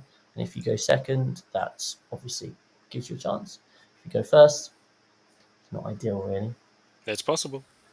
It is, of course, possible. You've got to survive there. And that was what my opponent struggled with. Yeah. He was like, he sent stuff over, but then I had a turn to clear him off, which was obviously... One of my opponents actually did take it, and like you said, it was just... He couldn't get to my home objective. He couldn't get battle line across. He's like, cool, and you're not tabling me. There's one thing you're trying to do, so I just kill you off one objective. Mm-hmm. Sorted. Yeah. I could see a situation where you're like, I've completely outplayed my opponent. This has been a really rough matchup, but, I've done my best. He's going second, but, I've just got it. And then they've managed to, and then just they pip you at the end because they hold 3 objectives, which is what they would have done anyway. And I think that situation is going to be a bit of a feels bad. Yeah, I do think there are ways to try and set up that it looks like you're trying to do multiple secret missions. That's the main thing here. Like I've played when I played against you, Rob. You did have it set up so you could do 2. Yeah. And I didn't know which one it was, and I was like, well, I'm just gonna hope that it's not the ones in the objectives in the middle. Bang! And he was like, nah, I'm gonna move this guy and see the deployment zone. Fuck. You know, what I mean, it's just like there are ways you can set up 2 if you have enough left. But yeah, it can be quite obvious at points. But if you are doing a secret mission, try and make a conscious effort not to make it blindingly obvious. You know, like if you've got Warlord and your opponent's home objective, push onto 3 objectives on your turn 5. If you've gone with first, just do it. Then your opponent's like, oh crap, I do have to try and kill him off those objectives just in case that is a secret mission. You know, so it's like it gives him multiple fail points rather than just give him one clear line of what it is. Yeah, no, absolutely. So yeah, there we are, guys. We have solved the entire mission pack for you. I think finally, just for you guys, now that you've had, obviously Scrivy not quite as much, but Ed and Rob, what do you think, based on this mission pack, what sort of army styles do you think are going to be incredibly prevalent across for the next couple of months now? Do you want to start, Rob? Yeah, fast moving, high OC combat. You look at the top armies, or the perceived top armies. I guess it kind of didn't work out in the top 4 the way that we thought it would at Sheffield, but Drukhari, As Necrons, mate. We all called it. Who would have called that? Blood Angels are amazing. Sisters are amazing. They're all just fast moving. They can do actions wherever they want, or they can just table your opponent. Yeah, I agree. I also agree in fast-moving combat armies because it's also the fact that you can table your opponent pretty quickly and all that sort of thing. But I also do think at some point, if the meta changes where you don't have this vicious Blood Angel list that will just run off and kill a horde, doesn't matter what it is, I think hordes can have a play in certain areas. Do you, Ed? Shit the bed. I know. I think they do have play, you know. I think they can play the fixed mission. I think they can play in teams extraordinarily well. I think that certain horde lists do have the damage behind it as well. So I think there's certain aspects to that can be really good. So I don't think that's a now thing. I just think Blood Angels wrecks every list that will try and do that. Because it'll just be like, okay, 5 Death Company will go there and kill like 3/4 of a unit, they're dead. That's fine. Yeah. You know, like everything that they get out traded by too viciously because of the Blood Angels existing. But as soon as Blood Angels go, I think that you'll see Orc Horde. Because it's the battle line thing, right? It's like the whole idea, the large like that battle line aspect is crazy. Like in that mission where you can strat reserve a unit turn 1. Like you can just put a naked unit of Orc Boys there. That's annoying as hell. It's like having it's a free to jump. Orc. Yeah, it's just having 20 orcs there, just going like, "Hi, we're here. We're gonna like just wreak havoc." It's just it's annoying as hell, and it's like they can still roll a charge. It's just So I think there's gonna be aspects of that are gonna be really frustrating for people to try and get around. Like the free. I think that's one I was thinking of. And what's the other one? Advance and do actions for battle line. Yeah, that's mission 1. Yeah, that's insane. like imagine that with like 20 orcs just being like, oh, I've got containment, I've got this. Imagine that the entire game just doing what you want. I think it's crazy. I think entire armies of battle line are going to be prevalent, but just not now. Just because Blood Angels will destroy them to death, or CSM will destroy them to death, and that's sort of the issue that you're going to have because you've still got that quite volatile meta. But as soon as that balances out and there's less damage throughout the game, I think hordes will come into their own. I think another thing, like having now played and gone and realised that actually, yes, secondary game is a lot harder. And even if you're taking an army that historically is good at secondaries, I think you do still can find secondaries hard. I do wonder if we're going to see a push towards armies that therefore create those points from the primary. So and exactly as you're saying, Ed, like if hordes are allowed to go a route without Blood Angels punching their face in, then actually getting those points and locking them down whilst your opponent doesn't score the primary because they're not even ticking over from holding their backfield in 2 of the missions, and then you're both struggling to score your cards. Yep. The reality is, yes, cleanse or behind whatever the standard engage or established locus, they're all 2 points, right? So you're getting 10 on that. So that potentially you're only getting 20, like 25, let's say, secondary points. Well, your opponent drawing the cards is probably also only scoring 25 points unless they get a good run of cards. And then if you're able to build up those big differentials in the primary, I think that's, and try to do secret missions against a horde. Yeah. Like, it's just not going to happen. Like, so you're just going to be sat. The whole idea, I think, as a horde is you take fixed, as you say, to about 25 to 30 secondaries, and then you just go, cool, I'm going to score 50. You're going to score 20. There's no way you're going to win. And 20, that's been generous with doing 4 lots of 5. At some point, you might just get a big charge and just deny that as well. At some point, or just play supply drop. Because if you play supply drop against a horde, you're not scoring any primary. You can have your 15 at the end because I'll have 15. You can have 15. That's the issue of the interactions you're going to have. So there we are, guys. Basically, either take Blood Angels or take a Horde and avoid playing Blood Angels, and you will go far. We've just solved the entirety of Warhammer 40k. For the next couple of months. Tick. There you are. I love that it's the next 2 months, 3 months. It's Yeah. gonna all And then they're change fucking again. dead. And then their new models come out and everyone buys them, but they're also dead, and it's all very confusing. They lose all their jump packs. Whoa! They lose all their melters and power I'm actually fists. selling a Blood Angel army right now. £1,000. So let's head over to the chat. Kira Khan says lictors are money on UKTC for mission play. So lictors just love everything. Lictors are great. 55 points as well, right? Yeah, cheap action monkey. Craig says the Warlord secret mission is good for Magnus in T-Sons. Absolutely, because as long as Magnus is still alive, isn't that right, Ed? Yeah. Oh yeah, just kill Magnus and it can't happen. Just kill Magnus turn 1 and then. No, turn 2. Oh, is it turn 2? Yeah. Or The big turn red 3. bitch dies. He just got punched by hammers. It's not fists. Oh. J-Mud says the secret mission that holds objectives at the end seems pointless, with that being the whole point of scoring primary. Absolutely, if you're going second, you're just going to cold through at the end quite often. Yeah. I did make my Demonifuge my warlord just in case I shat the bed and needed to get her taking their home objective. Yeah, it's nice to have her as an option. Is it like beforehand, whatever model you clicked on the warlord, it didn't really matter, did it?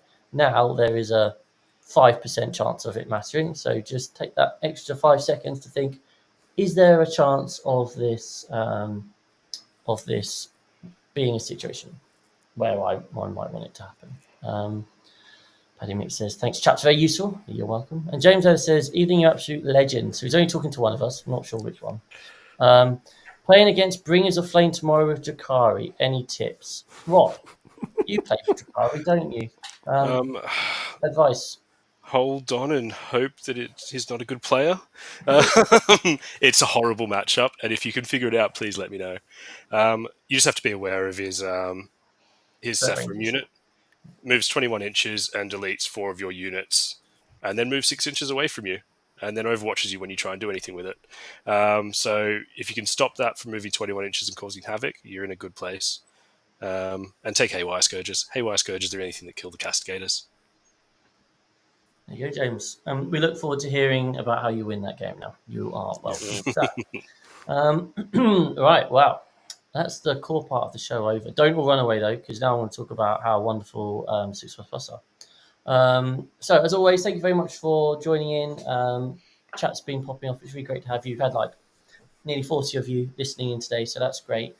Please do give the video a like, because obviously it makes us feel warm and fuzzy inside, but also helps the algorithm and all that boring stuff. You can also become a member. That does some things, like gets you a ticket onto joining our TTS league. So money well spent. We've also got lots of content that comes out early release and specific videos for members only, all that jazz. In terms of our general content, we've started off our Meet the Team for the Luxembourg at WTC. We've got Ed and Scrivo talking about Soulforge Warpath attachment. We've got Scrivo, who's smashing the Dark Angels content. It's like our most popular content at the moment. So clearly loads of our fans are Dark Angels fans too. So Scrivo's firing out these really high quality videos at the moment. And then Rob, you've done an interview with Tom where you've spoken about your games at Sheffield Super Major, right? So anyone interested in Drakari wants to know how to go 4-1, no better than 4-1, but 4-1 at a Super Major with Drakari in brand new Pariah Nexus. Like, that's going to be a really good one. And then obviously we always have to mention our hordes of Tyranid fans who always like to chip in, because David did Bug Watch yesterday where he talks about the best Pariah Nexus Tyranid list. So hey, you like Tyranids? You interested in Tyranids? Go watch that. Simple. We're doing our Friday night fight nights now on Fridays, funnily enough, apart from last week when it wasn't on Friday. So Ed actually played his Blood Angels list on TTS Live into Tau, and he went, I want to know what happens if I full send into Tau. It's interesting. So go find that out. And this Friday, it's Davies Tyranids. Okay, so we've got all the I'm assuming there's going to be like 200 people watching this. Tyranid versus, is this right? You're playing Emperor's Children. Yeah, so I thought this is cool as hell because I love the Slender. I actually love Emperor's Children. I didn't actually know there was an index out, so I found it was an index out. Found a Lucius Eternal model. And I was like, right, let's see if these are any good. Let's see if there's any legs behind them. So that's going to be interesting. Well, I can't wait for this because I look forward to tuning in for that bad boy. So yeah, and in terms of upcoming content, because Davey is now in charge of our planning, so we've now got so helpful. So we've got a giant spreadsheet of every day what's coming up. I can literally tell you what's coming up. I'm staring at it right now. So tomorrow we've got the filming of Kids Table. If you like Blood Angels, like basically all of our team are Blood Angels mains. So we're going to be filming a video tomorrow all about Blood Angels.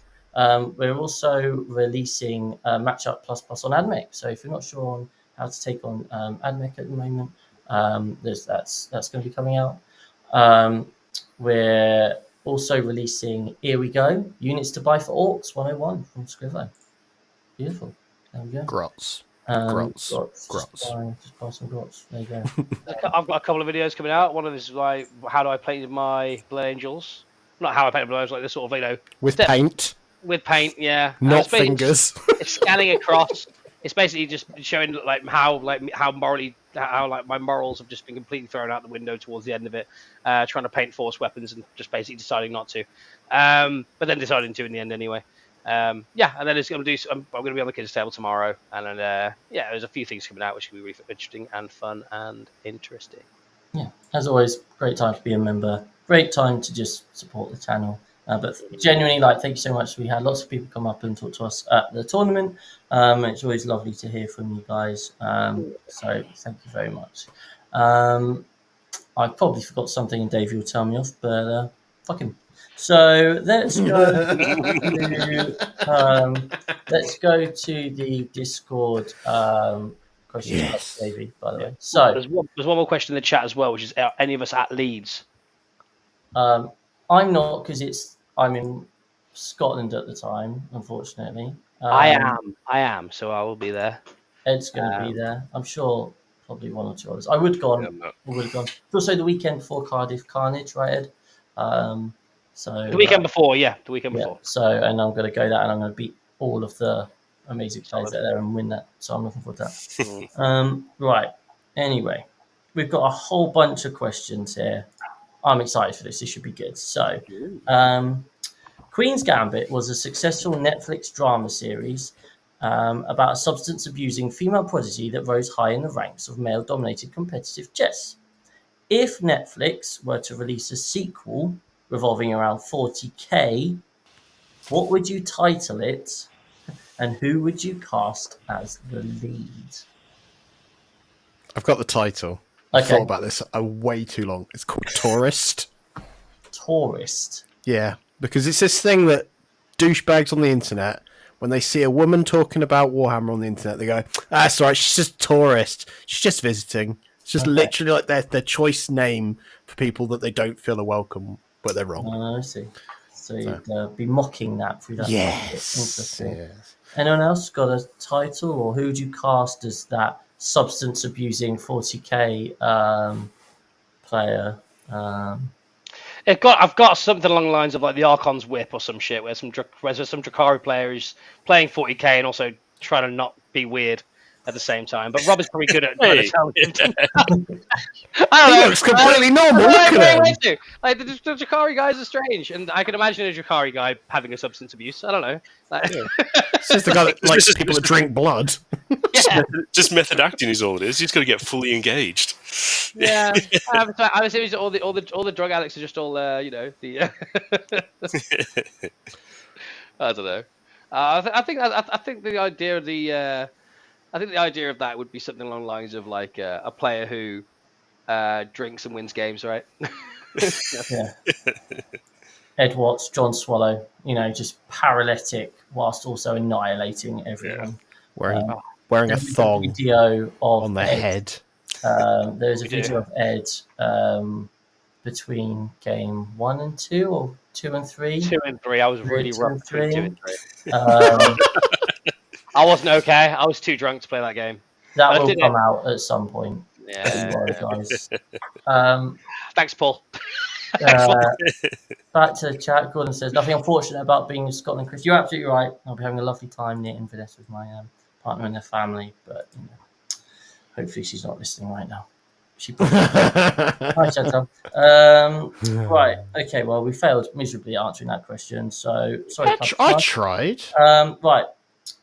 SD. Question for Tuesday. In lower table games where takebacks are expected alongside playing for intent, it has been my experience that fire, overwatch, and heroic intervention are seen as immediate sequence breaks.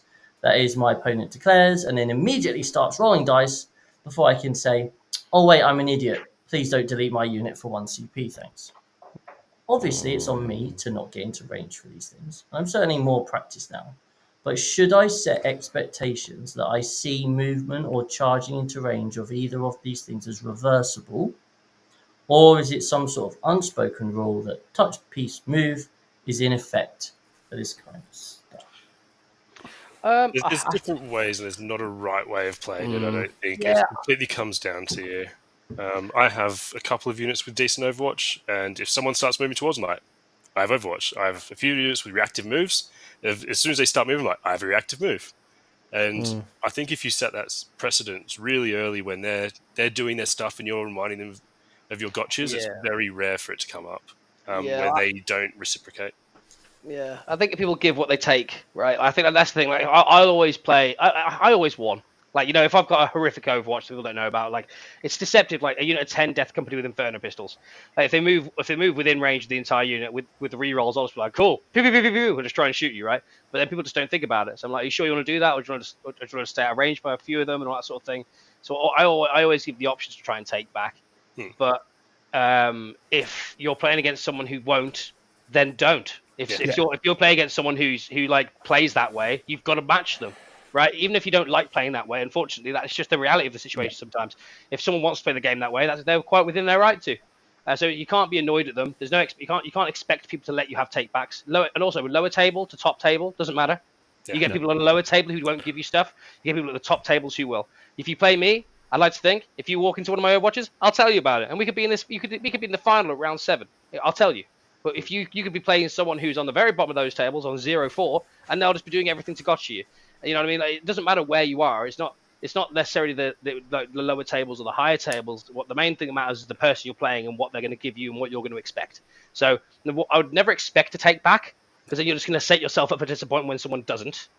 But what I would do is always try and play in the correct way, which will advertise someone to not do it to you. But the second someone does do it to you, treat them that way, because you've got to match them. You've got to match their level.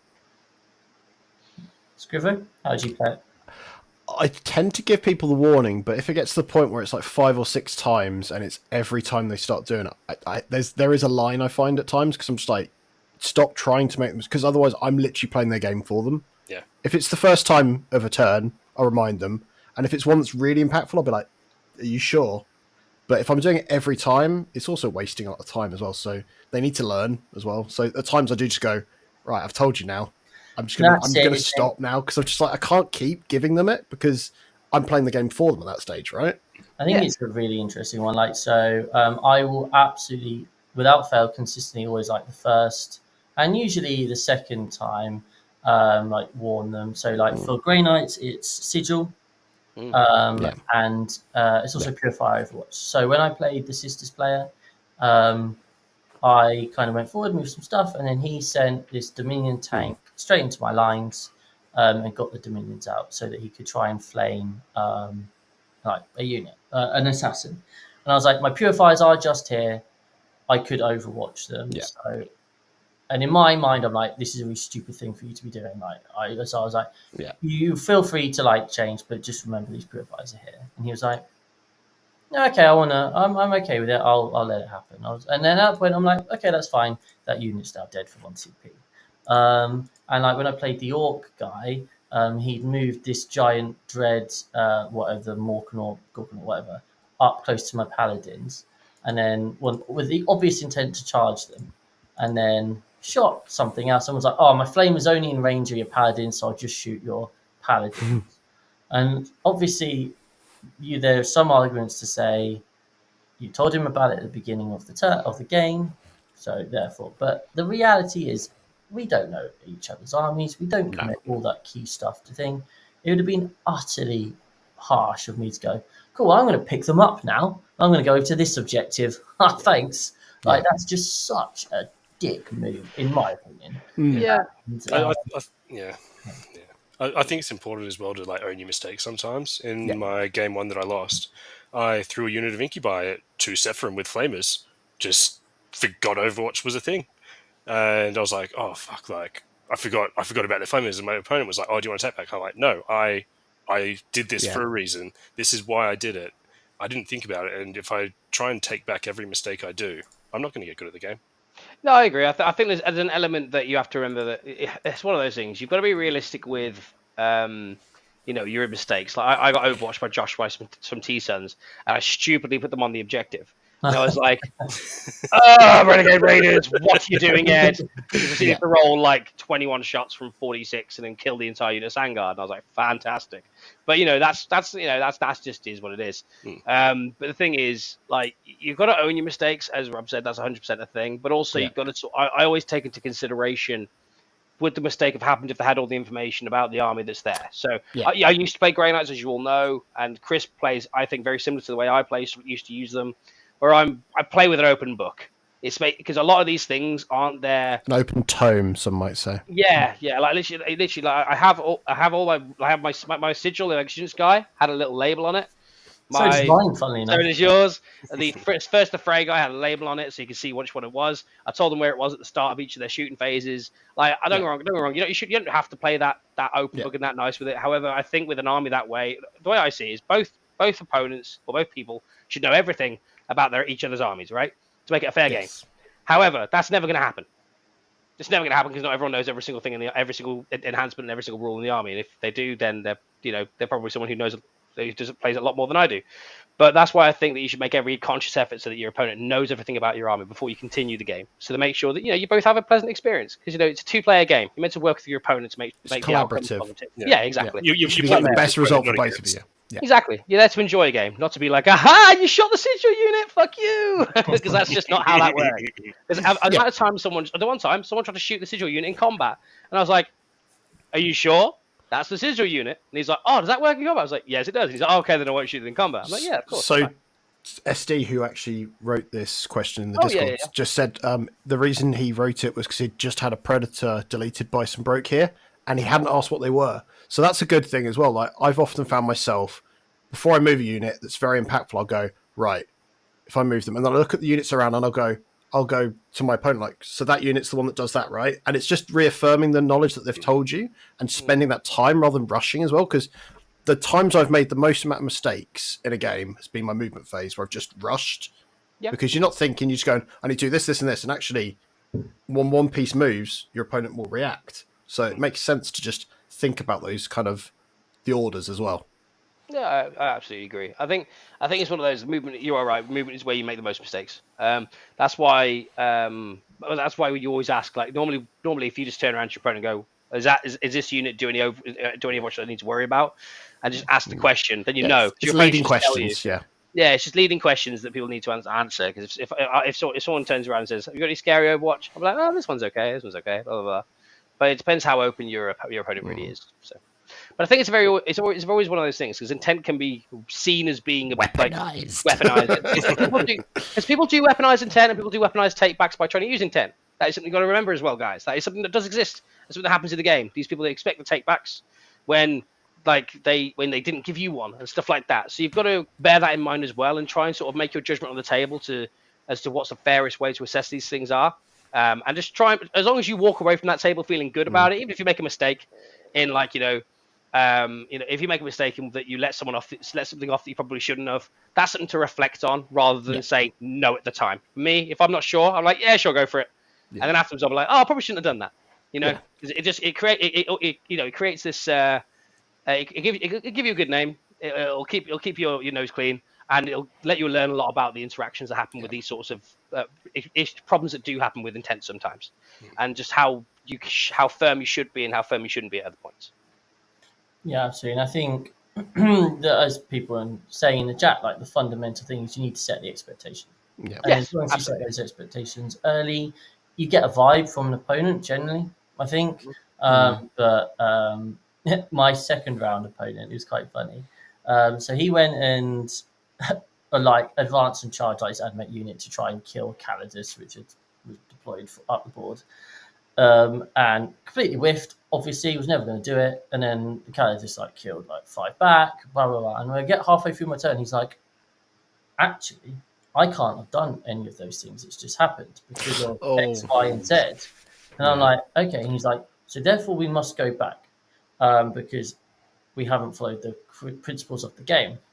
And I couldn't care less. And I'm like, yeah, sure, whatever, man. So we just basically undid, and they just went back in the transport, and the Calidus was sat there, and he got his models back and whatever. But I found it quite an interesting. There was another one later where he picked up a unit and didn't drop them down. He was like, well, according to the rules of the game, they must have come in at this point, so therefore I must bring them down. And obviously some people see things in different ways, divergence and all that sort of thing. Yeah. But yeah, it was just quite an interesting whole new way of expressing. But as I said, just create those expectations at the start of the game, guys. That's just talk. Yeah. And always let someone bring down a unit they've picked up because it's silly not to. Oh yeah. At the start of every game I have my mandrakes, and without a doubt I will forget a few times every tournament. But I say if I forget this unit, it is going in this back corner where it's not going to do fuck all for the turn. Yeah, and that's it. That's the thing. Exactly.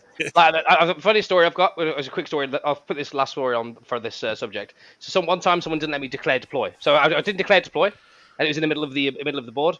Clearly there to do deploy. Didn't say they declared it, and they said no, you didn't say declared it in the shooting phase. So therefore, you're not allowed to do deploy. It's like, you sure did, because that's clearly what they're there for. I'm pretty. I mean, that's literally what they're going to there for. Then he says, no, I'm not letting you do it. Blah, blah, blah. I was like, okay, fine. Obviously, he goes to Wan phase and his moon phase. He deep strikes a unit first before he does anything else. And the movement phase, bitch. Mm-hmm. And I was like, okay, I'll Overwatch with my 10 bolt pistols. And he's like, okay. So I roll the dice, don't do anything, whatever. And then he goes to move his army, but oh no, sorry, dude, you can't move any models because I've Overwatched and I know the result of that, so you can't move any models anymore. And he was like, what? Because it's in the movement phase. And then, but to be fair though, I wasn't that harsh. At the end of it, I was like, tell you what, I'll let you move your army if you let me have a deploy. And that worked. Cheeky. Yeah. So it's so sometimes you do have to have this little bit of a discussion with your opponent, so that just wind your neck in sometimes, but in a way that isn't making you look bad. That's all it is. Absolutely. Right, so head back to the chat. J-Meld says, as mentioned, I rarely get to see the shows, but listen on Spotify. Is there a way to up you on that algorithm stuff? So in terms of YouTube stuff, it is purely just commenting, liking. That's it, right, Scrivo? Just yeah. Basically. So even if you only listen to the podcast, if you pop onto the YouTube version of it, just write a little, this was really cool, it helps. All the YouTube does is go, people are liking this, we'll send it some more. YouTube's not interested in helping up-and-comers. It only wants to reward those who are doing well already. So the more interaction we have on the videos, the better, basically. Thank you very much if you do that. Unstable Armour. Tom and Rob, congrats on your results at the weekend. I mean, I did better than both of them, but I'm I'm not going to take that, and so did Ed. But we won't take it personally. I didn't lose any games. Congrats on your results of the weekend. Looking forward to facing you in the future. How would you guys approach facing a player with greater experience, i.e., Josh, who gave me a bashing from one Archon to another? That's probably why he's only interested in Tom. And well, I'll let you off. So you're playing someone amazing, or in theory, someone who's got a lot more experience, maybe a bit of a name. How would you go about taking that game on? We'll start with you, Rob, seeing as you're the one in demand. Just don't be phased. They're just another person playing the same game, and worst thing that's going to happen is they're going to absolutely smash you, and you get to have 10, 15 minutes after the game to talk to them about how you could have Take improved your game. notes. Yeah, That's the absolute worst case that's going to happen, and you will get better for it. So, I would rather go to a little RTT of 20 people with 15 of the best people in the country than go to a big event where you're going to be clubbing people who are less experienced, because you will learn so much more. So much more. it chokes you up. Yeah, it chokes me up. I played Vic a couple of times, played Josh a couple of times. I've even played Ed Watts right here once. I'm not a name though. Don't worry about me. Yeah, it's fine. Nearly. And for me, it's I played badly in those games, right? So what you'll find is, first of all, they just, in general, they don't make mistakes. They will punish you beyond belief for any mistake you do make. I remember the first time I played Josh, I was playing, he was playing Space Wars at the end of the meta, and he was like telling me all about their combat and stuff, and I'm like, yeah, sure, okay. Anyway, his shooting was the thing that tabled me. He had all those melted pistols, but he went first and moved into positions, and I just stood there stumped for like 10 minutes. I was like, wherever I go, I just lose this game. They will punish you for every little thing, so you have to be really precise. You have to be thinking on the big picture, but don't beat yourself up if you make those mistakes. That's exactly as Rob says. It's a great learning opportunity. Just enjoy the experience, right? They're nice guys as well. So just chat. Like Josh and I, when we played the first time, we got to everyone was like on turn 2, and we were still deploying because we were literally just chatting. And then we got told off by Zach for not using the clock. But it didn't matter because the game only lasted 2 turns anyway. So there you go. But yeah, you're going to learn so much more from that one game than half a year of clubbing the local local club, because they just show you how to go about it and ask loads of questions. So important. They will happily tell you after they've beaten you. So let's go back to Discord. Raw level thoughts on the pods. Who's got the easy group and who is the toughest? Predictions of a dark horse. You can't choose Luxembourg. Well, what about Luxembourg? Well, we can't discuss the pods already, but if you were to choose a dark horse of the event, which isn't Poland, England, Australia, America, who are you going for? Was Denmark recently won the AOS, right? Yeah. I think Denmark could have something there with their team comp. I kind of like it. Obviously, it depends on the players that they bring, if they can back those lists up. But as a structure of the team, as the list that they have and all that sort of thing, yeah, I think Denmark could do well. But it's just all about how they actually do that. They could pair it wrong. They could do this, blah, blah, blah. But from their current interaction with the AOS worlds, they've got something there anyway. So we'll see. Maybe them. Anyone else? I think there's just going to be some absolutely wild results because of how the missions work now. Yeah. There's going to be people who are just there to draw, and that draw is going to take them on the right side of the draw and get wins over big names. It's going to be absolutely amazing. Contractually, I'm obliged to say one. Scotland. It's clearly going to be Wales. No, I'd like to see Scotland, because I think despite them having quite a fresh bunch of guys on the roster, they're doing good stuff. Yeah, they are. And Ennis knows what he's doing, so they've got that knowledge on the team, which is really good. Also, Wales have just got Dan Bates. Who? Dan Bates. He's very good. He's very good. He's pulled some some great results out of his arse over last year. So Yeah, mostly with Eldar. He's not taking yeah. them. But you think he's as a player, he's very solid. I've played him a lot before, and I think Dan will elevate that a lot. I think as well, because even though there's some good players on there anyway, I just think Dan's very good. So I think that could push you into a dark horse category, 100%. So yeah. And they've got an amazing head coach as well. So Who's the head so coach? experienced. Who's the head coach? He's literally months in the Ultimate Funk. Ultimate Funk says, okay, left field faction detachment choice that no one at WTC has gone for. I'll be honest, I haven't actually investigated them enough to be able to warrant giving that a valuable answer. Right, there's one faction that no one has taken, literally no one. Guess which one it is? Steeler Cults, baby. Cults, yeah. I think a lot of teams will have tested it and just didn't find it was consistent enough compared to other options. I also just think they are bad. So I think that's I think that's probably one of the main things. I'm going to say Genius Cults because no one's taken them. However, they're not a dark horse. Everyone is quite aware of how bad they are. But one thing I did find interesting about the dark horse factions that not many people have used is there are actually two teams, which is Sweden and Czechia, who are using Imperial Knights. Yeah, so that is interesting. The changes do give them a thing, I suppose. Yeah, they give them a thing. Yeah. I don't know what the thing is, but they can move a bit better, right? Yeah, exactly. Yeah, two teams are taking them, which is interesting. I mean, the next least used faction is the Chaos Demons with 4 teams using them, which is Mexico, Sweden, and Spain, and Austria. And then the next one is Custodes, where a few other teams are using them. But you find that the top teams are all having a very similar sort of structure of armies anyway. So yeah, that's where the Demons is a little surprising for me, but because I think they're in a great position, but they're just that much better in a CSM or a Chaos Knight build, aren't they?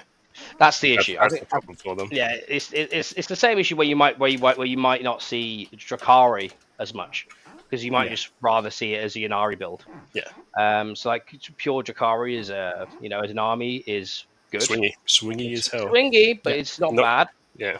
There are, to be fair, 11 teams using Drakari. But it's Sky Splinter mostly, I think. If there's not no real right? raid. You can't run Space Raid unless you want to lose every game. Yeah. It's all Sky Splinter. So you've got like Austria using it, Sweden using it, Denmark, Finland, South Africa, Luxembourg. You don't see any of the top names using them. China, Mexico. You don't see any of the top names using them. I think it might be faction specialists that they happen to have on the teams as well, because I think so. they give me that vibe. Yeah. You can push big differentials if you get a good pairing very easily. I think my worry would be is if you have a faction specialist on Drakari that are quite good, I would rather just get them to run Yanari. Because it's a similar sort of vein, right? Yeah. Except it's just better is the main issue. You know what I'm quite excited to see is when they release the Retaliation cadre lists, because they were nowhere near favour, and I want to know I want to know what they do, because that sounds really exciting. 3-inch deep strike suits. There's going to be some levels of bullshit there that people have not really clicked onto yet, and it's all going to come out, I think. Yeah, I agree. I mean, I think that England haven't taken any Tau, but they do have Grey Knights. They have Inari. No Nids. Yeah, Votan's consistent. But England, interestingly, don't have Renegade Raiders. They have Pact-bound Zealots. It's a skew, right? It's a skew. It's not bad. It's just interesting. So I think the team comps overall are looking really interesting. I like so far.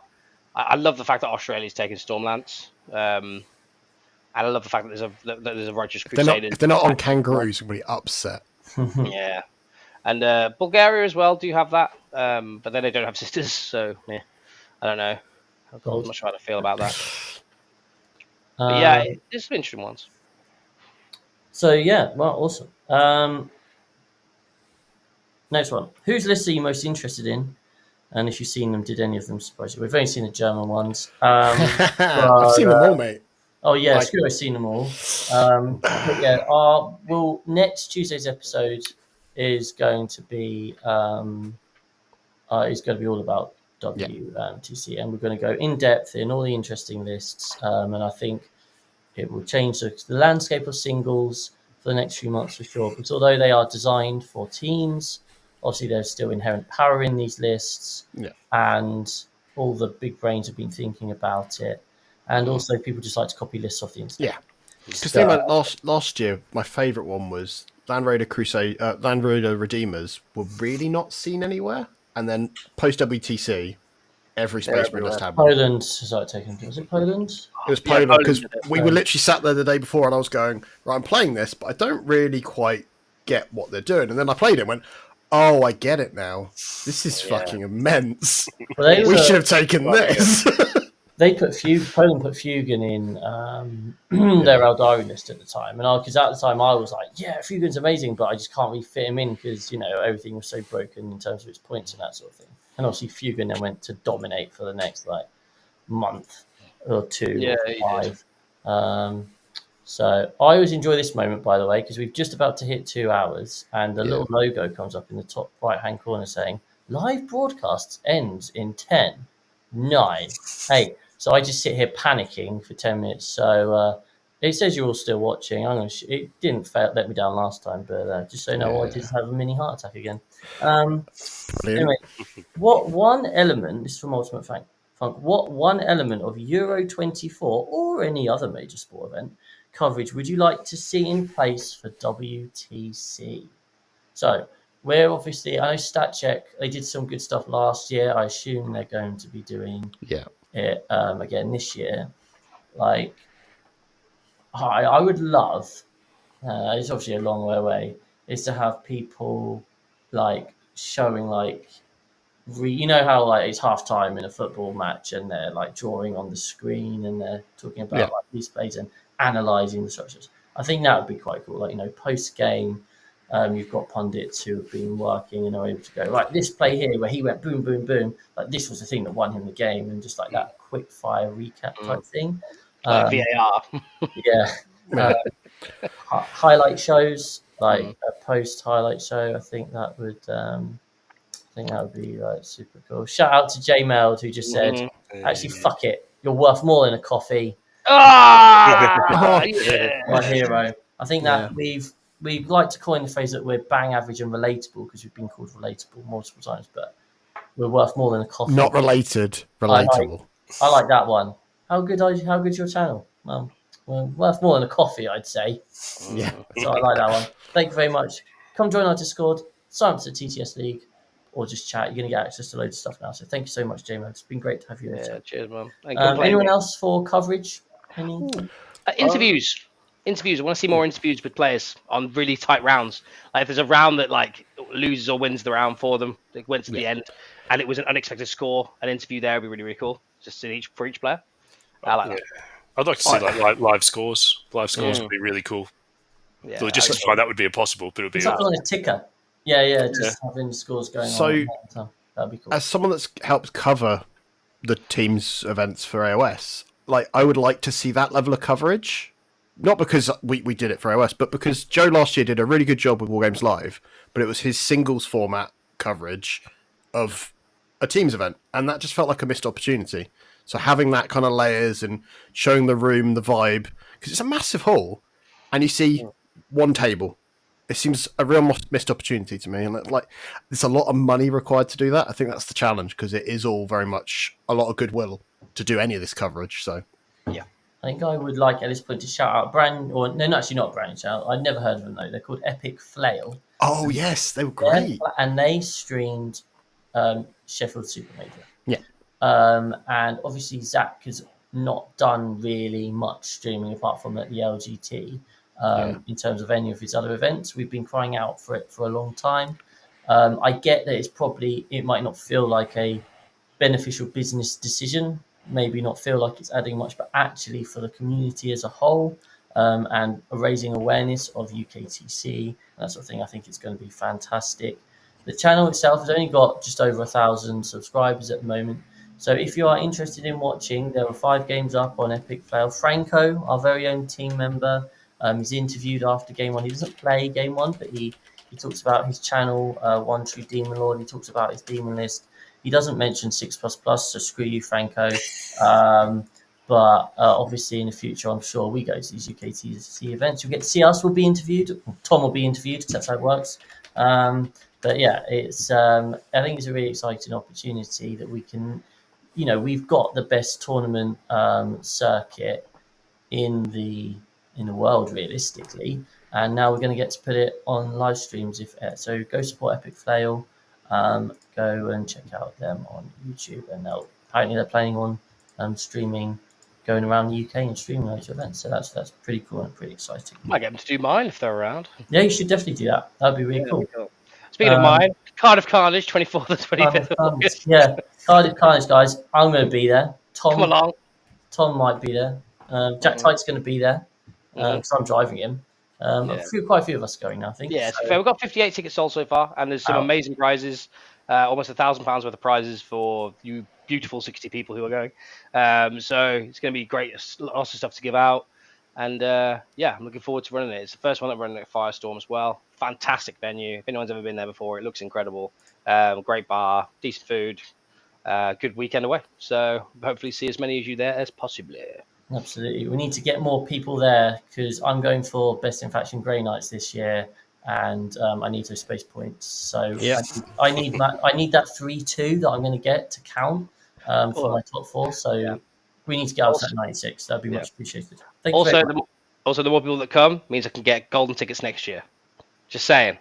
So if I can get consistent, we can get the golden tickets, and we can get the best overall, because best overall is now one of my favourite prizes. I've won it once. Weird. Something's changed in it. That's it. It's definitely the best one. We're changed hobbyists. We're changed hobbyists. So I think, so if we can build up these events as much as we can, that'd be amazing. Lovely. Chris Glove came to our boot camp. Hello, Chris. You're a legend. Nice. Also, one thing that came up in the Sisters Discord was on seeing a couple of the WTC lists, not an awful lot of mission play, just more maximum destruction. Do you think this is going to be a general trend in WTC lists, or is it just Sisters are good at being killy, so lean into being killy? Both. I think they're both. I think they will do it because they're very good at being killy. Killy creates the differentials, right? And the more and more we play at teams, we still, as I literally what I said earlier, it's their role. Feels like just don't lose big, but actually go for the win big and pair well. And you've got more flexibility with 8-man teams to pair well. I think that's probably it. I'm going to go actually into this chat. So we've got Guru Karma saying, if you want to get into more competitive playing and learn quickly, is going to GT events the best route? 100%. Yeah. Yes. And as a baby step, RTTs. Yeah. Just if you want to just dabble and not commit to a whole weekend, one day is great. Yeah. Well, it depends. Obviously, we don't know your situation, Good Karma, but like I can see a situation where you've got 2 or 3 mates you play. You're capped, and let's say you don't watch content. You're capped at learning realistically at that level. Unless you're a genius and can work out all the stuff that all the great players have worked out already, that process will be a lot slower. As soon as you start playing, it's the same with anything. I've played a lot of competitive sport in my time. You play with people better than you, you improve far quicker than playing people with just like your ability or slightly lower.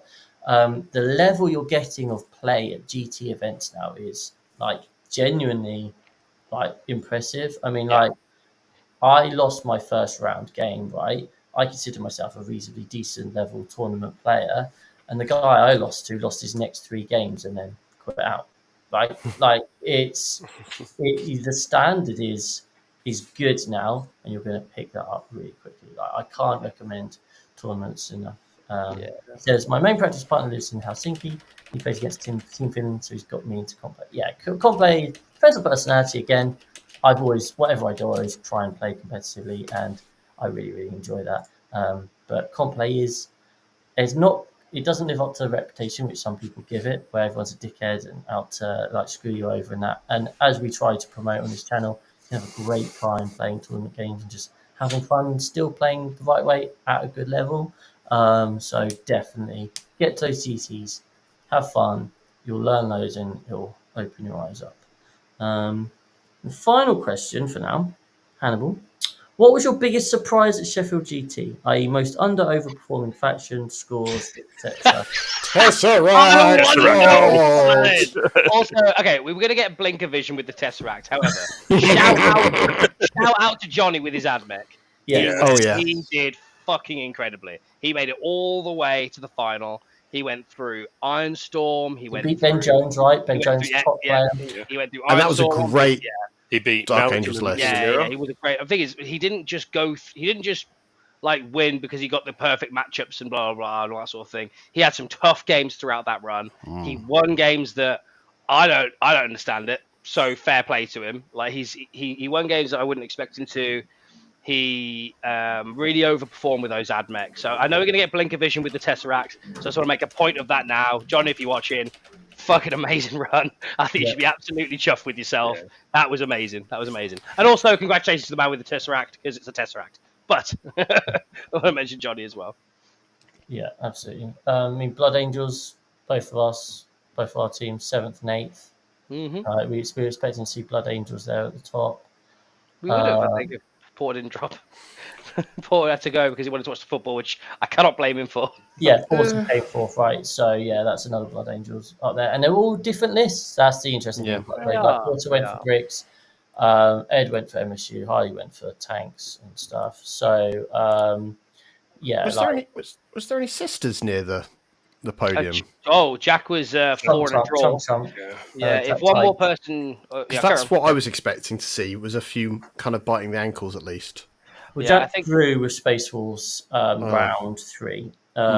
So therefore that kind of just obviously completely screwed him over. Like if I just very quickly look at these the placings. We've got Necrons, AdMech, CSM, Dark Angels, Blood Angels, Sisters, Blood Angels, Tau, Necrons, Thousand Suns, Space Wolves, AdMech, Sisters, Blood Angels, Sisters, Grey Knights, Guard, Sisters. I can smell a nerf for those Blood Angels from a mile away. That's the top 20. Yeah. When half of it's Blood Angels, that's a little worrying. I also think the Sisters, I'll be honest, I'm pretty sure that Tesseract player knocked out 3 of them. Knocked out a Sisters player round 5, and I'm pretty sure he knocked one out round 4. Have a look. I'm 99% sure that's right. Like, I'm pretty sure he knocked out a few Sisters players over that weekend, because I don't think Sisters could kill the thing. They were just like, we commit everything to kill it. Oh, it didn't die. We lose everything. Yeah. It's just like, oh wow. Yeah, because he won the final by 1 point. He beat Josh Roberts. That was what I think the upset for me was, seeing so many games coming to a point in it. Yeah. Mine and Josh's game was tight. Yeah. I think every game that I played, that could go one way or the other became quite tight. It's just when you have those pairings that the lane just run through. It's kind of boring. They beat Nicholas Willingale's Sisters, and then he beat Death Guard, World Eaters, Tau. So beat him. So mixed. I thought he marked out 2 Sisters players for some reason. I don't know where I got that from. Right, well, that is all the questions, guys. That has been an awesome episode. We are at over 2 hours. My word! So I could do this all night. Enjoy. Let's go again. Do it again. Thank you so much for joining. A big part of what makes us really enjoy the live stuff is the chat and just interactions and that sort of thing. So thank you so much for joining. And if you're listening on the podcast, hopefully this passes the time nicely. But yeah, next week it will be a different group of us on talking about all the lists for the World Team Championships. Very exciting. And hopefully you're going to be following along, because it's just fun. But pleasure as always. Big thanks to my crew, and we will see you again soon.